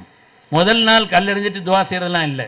ரெண்டாவது நாள் முதல் சைத்தானுக்கு கல்லெறிஞ்சிட்டு ரெண்டாவது சைத்தானுக்கு கல்லெறிஞ்சிட்டு துவா செய்யலாம், மூணாவது சைத்தானுக்கு கல்லெறிஞ்சிட்டு துவா செய்யக்கூடாது. வந்துடும். அங்க கொடுக்கறதுக்கு பேரு குர்பானி இல்லை. முதல்ல அது விளங்கிக்க. யார் தமத்துவனுடைய ஹஜ் செய்கிறார்களோ அவர்கள் முதலில் உம்ராவை செய்துவிட்டு நார்மல் ட்ரெஸ்ஸில் ஆகி ஹஜ் செய்கிற எல்லாருமே, ஆண்களோ பெண்களோ சிறியவர்களோ பெரியவர்களோ, குடும்பத்தில் ஒவ்வொரு ஆட்களும் தனித்தனியாக கொடுக்க வேண்டும். அது பேர் ஹதி. குடும்பத்தினுடைய பொறுப்பாளர் அங்கே போயிட்டு காரணத்தினால உங்களுக்கு ஊர்ல இங்க கடமை இல்லை, அந்த கடமையை செய்கிற காரணத்தினால ஊர்ல நீங்க கொடுக்குறீங்க, அது வேற விஷயம். கொடுத்துக்கிறாங்க கொடுத்துக்கலாம். அவங்க என்ன செய்யணும்னா, பெண்கள் வந்து உம்ரா நியத்து செய்துட்டு இங்க இருந்து போறாங்க, ஆனா அவங்க தொடக்க ஆயிட்டாங்க, அதுக்குள்ள ஹஜ் வந்துடுச்சு என்று சொன்னால் ஹஜ்ஜுக்கு நியத்து வச்சு அவங்க தயாராகிறணுமே தவிர அந்த உம்ராவை ஹஜ் முடிச்ச பிறகு போய் செய்துக்கணும். ரெண்டாவது எஹ்ராம் கட்டிட்டு செய்யணும். ஏன்னா எஹ்ராம் இடையில களைஞ்சிட்டாங்க இல்லையா, நான் ரெண்டாவது ஆயிஷா மஸ்ஜிதில் போய் ஹஜ்ஜுக்காக எஹ்ராம் கட்டக்கூடிய இடம் ஆயிஷா மஸ்ஜித் அல்ல. ஹஜ்ஜுக்காக எஹ்ராம் கட்டக்கூடிய இடம் உங்க ரூமு தான். அதுக்கு முந்தைய குளிச்சலும் தயாராகிக்கிறனோ ஹஜ்ஜுக்காக வேண்டி மஸ்ஜித் ஆயிஷாவோ ஜெயரானாவோ வேற எங்கேயும் போய் உதவியா அங்கெல்லாம் கட்ட வேண்டியதில்லை, ரூம்ல தான். எஹ்ராம் நியத்து செய்வதற்கு முன்னால் எஹ்ராம் துணி மேலே போட்டால் எஹ்ராம் கட்டினதுன்னு அர்த்தம் இல்லை, நியத்து செய்யறதுக்கு முன்னால் கட்டணும். காலில் இது போட்டுக்கலாமான்னு கேட்குறீங்களா? உடல் உபாதை நிர்பந்தம் வேறு ஏதாவது காரியத்துக்காக வேண்டி காலில் இருந்து என்ன செய்யறாங்க, மாட்டி வச்சுக்கிறாங்க, அதெல்லாம் உடல் நிலைக்காக வேண்டி செய்தீங்கன்னா அது தப்பில்லை. ஆயிஷா பள்ளியிலேருந்து உமரா செய்யலாமான்னு கேட்குறீங்களா? தாராளமாக. லட்சக்கணக்கான ஹாஜிகள் செய்வாங்க. அங்கே போய் இங்கேருந்து உமராவை முடிச்சுட்டு திருப்பி ஹஜ்ஜி இங்கே உமரா செய்கிறதா இருந்தால் ஆயிஷா ஜெயரானா ஹுதைபியா எங்கேயாவது போய் எஹ்ராம் கட்டிட்டு வரணும். பெண்களுக்கு எதுவும் சந்தேகம் இருந்தால் நீங்கள் கேட்டுக்கங்க, அடுத்த ஆட்கள்கிட்ட சொல்லிக்கங்க. இது வந்து மார்க்க ரீதியான சட்டம் இல்லை, ஒரு யுக்தியை கேட்குறாங்க. எஹ்ராம் ட்ரெஸ் இருந்தால் தான் தவாப் செய்கிறதுக்கு உள்ளே விடுறாங்க, நாங்கள் என்ன செய்கிறது, தவாஃபும் அதிகமாக செய்ய வேண்டியது இருக்குது, என்ன செய்ய எஹ்ராம் ட்ரெஸ் போடாட்டா உள்ளே விட மாட்டேங்கிறாங்களே, நீங்கள் தவாஃபுங்கிற எண்ணத்தில் போட்டு போங்க, அதனால் ஒன்றும் இல்லை. நீங்கள் என்ன வேறு நோக்கத்தில் போகலையே, நன்மையான ஒரு காரியத்தை செய்கிறீங்க. உம்ராவுக்காக வேண்டி வரக்கூடியவர்களை தவிர மற்றவர்கள் எஹ்ராம் துணிந்து அணிந்து தவாஃபுக்கு வரக்கூடாதுன்னு தனியாக போட்டிருந்தா அப்படி சட்டம்லாம் போடலை. பெண்கள்லாம் எஹ்ராம் ட்ரெஸ்ஸுன்னு தனியாக இல்லையே, சும்மா போகிறாங்கல்ல உள்ள, அதனால் ஒன்றுமே இல்லை. அது ஒரு பெரிய காரியமாக எடுத்து விவாதம் ஆக்கிறாதீங்க. கூட இருக்கிற எல்லாரும் சேர்ந்து அப்படிலாம் போகக்கூடாதுன்னு சரின்ட்டு போயிடும். நடக்க முடிஞ்சவங்க ஃபர்ஸ்ட் ஃப்ளோரில் போய் செய்திக்க வேண்டியதானேங்கிறா. ஸ்ரீதேவிகளுக்கு எந்த சந்தேகம் இல்லைன்னு நினைக்கிறேன். தெளிவாக விளங்கிருச்சா? ஆமாம் இல்லைன்னு ஏதாவது சொல்லுங்க. நீங்கள் ஒரு பேப்பர் கொடுத்து எழுதி தர சொன்னால் எழுதி தருவோம், சந்தேகம் கேளுங்கன்னா நாங்கள் எப்படி கேட்கன்னு கேட்குறா. ஓஹோ, சை செய்யும் பொழுது ஒது இல்லாவிட்டாலும் சை கூடும், தவாஃபில் தான் கூடாது. அதில் ஒது ஃபர்து இல்லை, சுன்னத்து தான். அதுக்காண்டி ஒது இல்லாமல் செய்யக்கூடாது, ஒது செய்துக்கிறது நல்லது. தக்பீர் என்பது 9ஆம் நாள் ஆரம்பமாகிறது. தல்வியா என்பது முதல் ஷைத்தானுக்கு கல்லடிவதோடு முடிகிறது.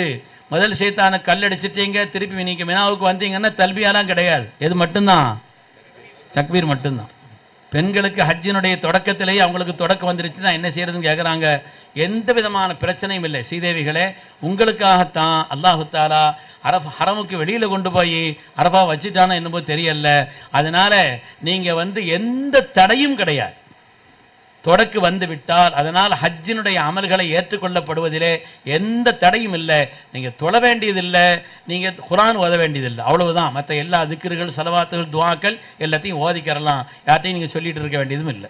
இஹ்ராமுடைய நேரத்தில் தலைமுடி மூடிட்டோம், முகத்தை இப்படி மூடிட்டு படுத்துட்டோம், அல்லது சில பேர் ஒரு அரை மணி நேரம் ஜட்டி போட்டாங்க, இப்படி மாதிரி உள்ள அளவு குறைந்த நேரமாக, அதாவது சில மணி நேரங்கள் மாத்திரம் எஹ்ராமில் தடை செய்யப்பட்ட அந்த காரியத்தை செய்துட்டா அதுக்கு சதகா செய்யணும்.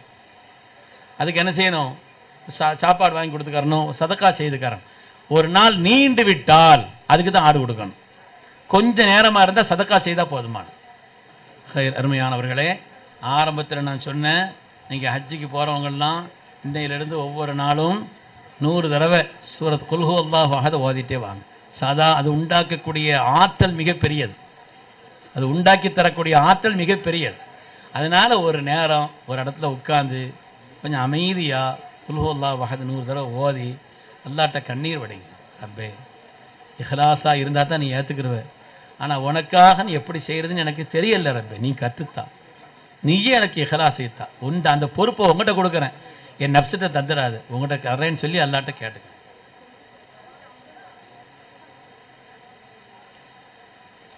முகத்தை மறைக்கிறது, முகமூடி அணிந்தவர்கள் முகத்தில் படாதவாறு அணியும் போது காற்றில் பட்டு முகத்தில் பட்டு கொண்டிருந்தால் வேர்வையை துடைக்கலாம், வேர்வை துடைக்கலாம், தாராளமாக துடைக்கலாம். முகத்தில் என்ன செய்யக்கூடாது, அந்த துணி சில பேர் அப்படி தொங்க போடுறாங்கன்னு சொன்னேன் இல்லையா, முகத்தில் பட்டுச்சுன்னா அது மாதிரி போட்டிருக்கிற நேரத்தில் முகத்தில் வியர்வை இருந்துச்சுன்னா துடைக்கலாமா? தாராளமாக துடைக்கலாம், அதில் ஒன்றும் இல்லை. தவாஃபுல் ஜியாரா தவாஃபுல் விதாவுடைய நேரத்தில் ஹைது வந்து விட்டால் என்ன செய்ய வேண்டும்? தவாஃபுல் ஜியாராவில் ஹைது வந்துருச்சுன்னா அவங்க எப்போ முடியுதோ அப்போ தவாஃபை செய்யணும், அங்கே இருந்தாங்கன்னா. அல்லது இப்போ மதீனா போயிட்டு நமக்கு வர்றதுக்கு கூட வாய்ப்பு கொடுக்குறாங்க, இந்த காரணத்தை சொன்னால் மதீனாவுக்கு போயிட்டு வர்றதுக்கு கூட நமக்கு வாய்ப்பு தர்றாங்க, வந்து கூட இந்த ஃபரதான தவாஃபை நீங்கள் செய்யலாம். பெறப்படுற நேரத்தில் தவாஃபுல் விதா செய்ய வேண்டிய நேரத்தில் தொடக்கு இருந்தால் அதனால் பெண்கள் தவாஃபுல் விதா செய்ய வேண்டியதில்லை, அதனால் எந்த குறையும் இல்லை. உங்களுக்கு நேரம் தெரியலன்னா மினாவில் கல்லடித்து முடித்து வந்த உடனேயே நீங்கள் தலைமுடி இறஞ்சி நீங்கள் சாதாரணமாக என்ன செய்யலாம், நார்மல் ட்ரெஸ்ஸில் ஆயிரலாம். அதில் பெரிய என்ன லட்சக்கணக்கான பேருக்கு அறுத்து கொடுக்கணும், ஒவ்வொரு ஆட்களுக்கும் நீங்கள் 12, 11க்கு 12, 12க்கு அப்படின்லாம் சொல்ல முடியாது அவங்களால. அவங்க ஒரு நேரம் தோராயமாக தான் கொடுப்பாங்க. அதனால் வந்தவன்னு நீங்கள் என்ன செய்யலாம், நம்ம ஆடு அறுக்கப்பட்டிருக்குன்னு நினச்சிட்டு நீங்கள் தலைமுடி இறக்கிடலாம். இன்ஷா அல்லாஹ் எல்லாரும் துவா செய்யுங்க. ஹஜ்ஜினுடைய காரியங்கள் உங்களுடைய மேலான துவாக்களில் இந்த மிஸ்கினை இந்த பாவியை நீங்கள் சேர்த்துக்காங்க. இன்ஷா அல்லாஹ் மக்கா வந்த பிறகு உங்களுக்கு ஏதாவது மக்காவில் எனக்கு உள்ள நம்பர் என்னங்கிறது தெரிஞ்சுன்னா, ஒரு ஆளுக்கு ஒரு ஆள் அப்படி தெரிஞ்சிச்சின்னு சொன்னால் இன்ஷா அல்லாஹ் ஏதாவது முக்கியமான சட்டங்கள் இருந்தால் அங்கே கேட்டுக்கறலாம். அல்லது நீங்கள் தவாஃபுக்கு வர்ற நேரத்தில் ஹரமில் பார்க்குற நேரத்தில் அப்படி யாராவது ஒரு ஆள் பார்த்துட்டோன்னு வைங்களேன், அப்போ கூட நீங்கள் நம்பர் கேட்டால் கூட அந்த நம்பரில் வச்சு மற்றவங்க தேவையில்லாமல் வீணாக பேசிகிட்டு இருக்கக்கூடாது. மிஸ்கால் இருந்தால் கூட நான் அடித்து என்னன்னு கேட்பேனா, இன்ஷா அல்லாஹ் அப்படி முக்கியமான சட்டங்கள் எது இருந்தால் கேட்டுக்கறேன். அல்லாஹ் போதுமான. அல்லாஹ் எல்லோருடைய ஹஜ்ஜையும் கபூல் செய்து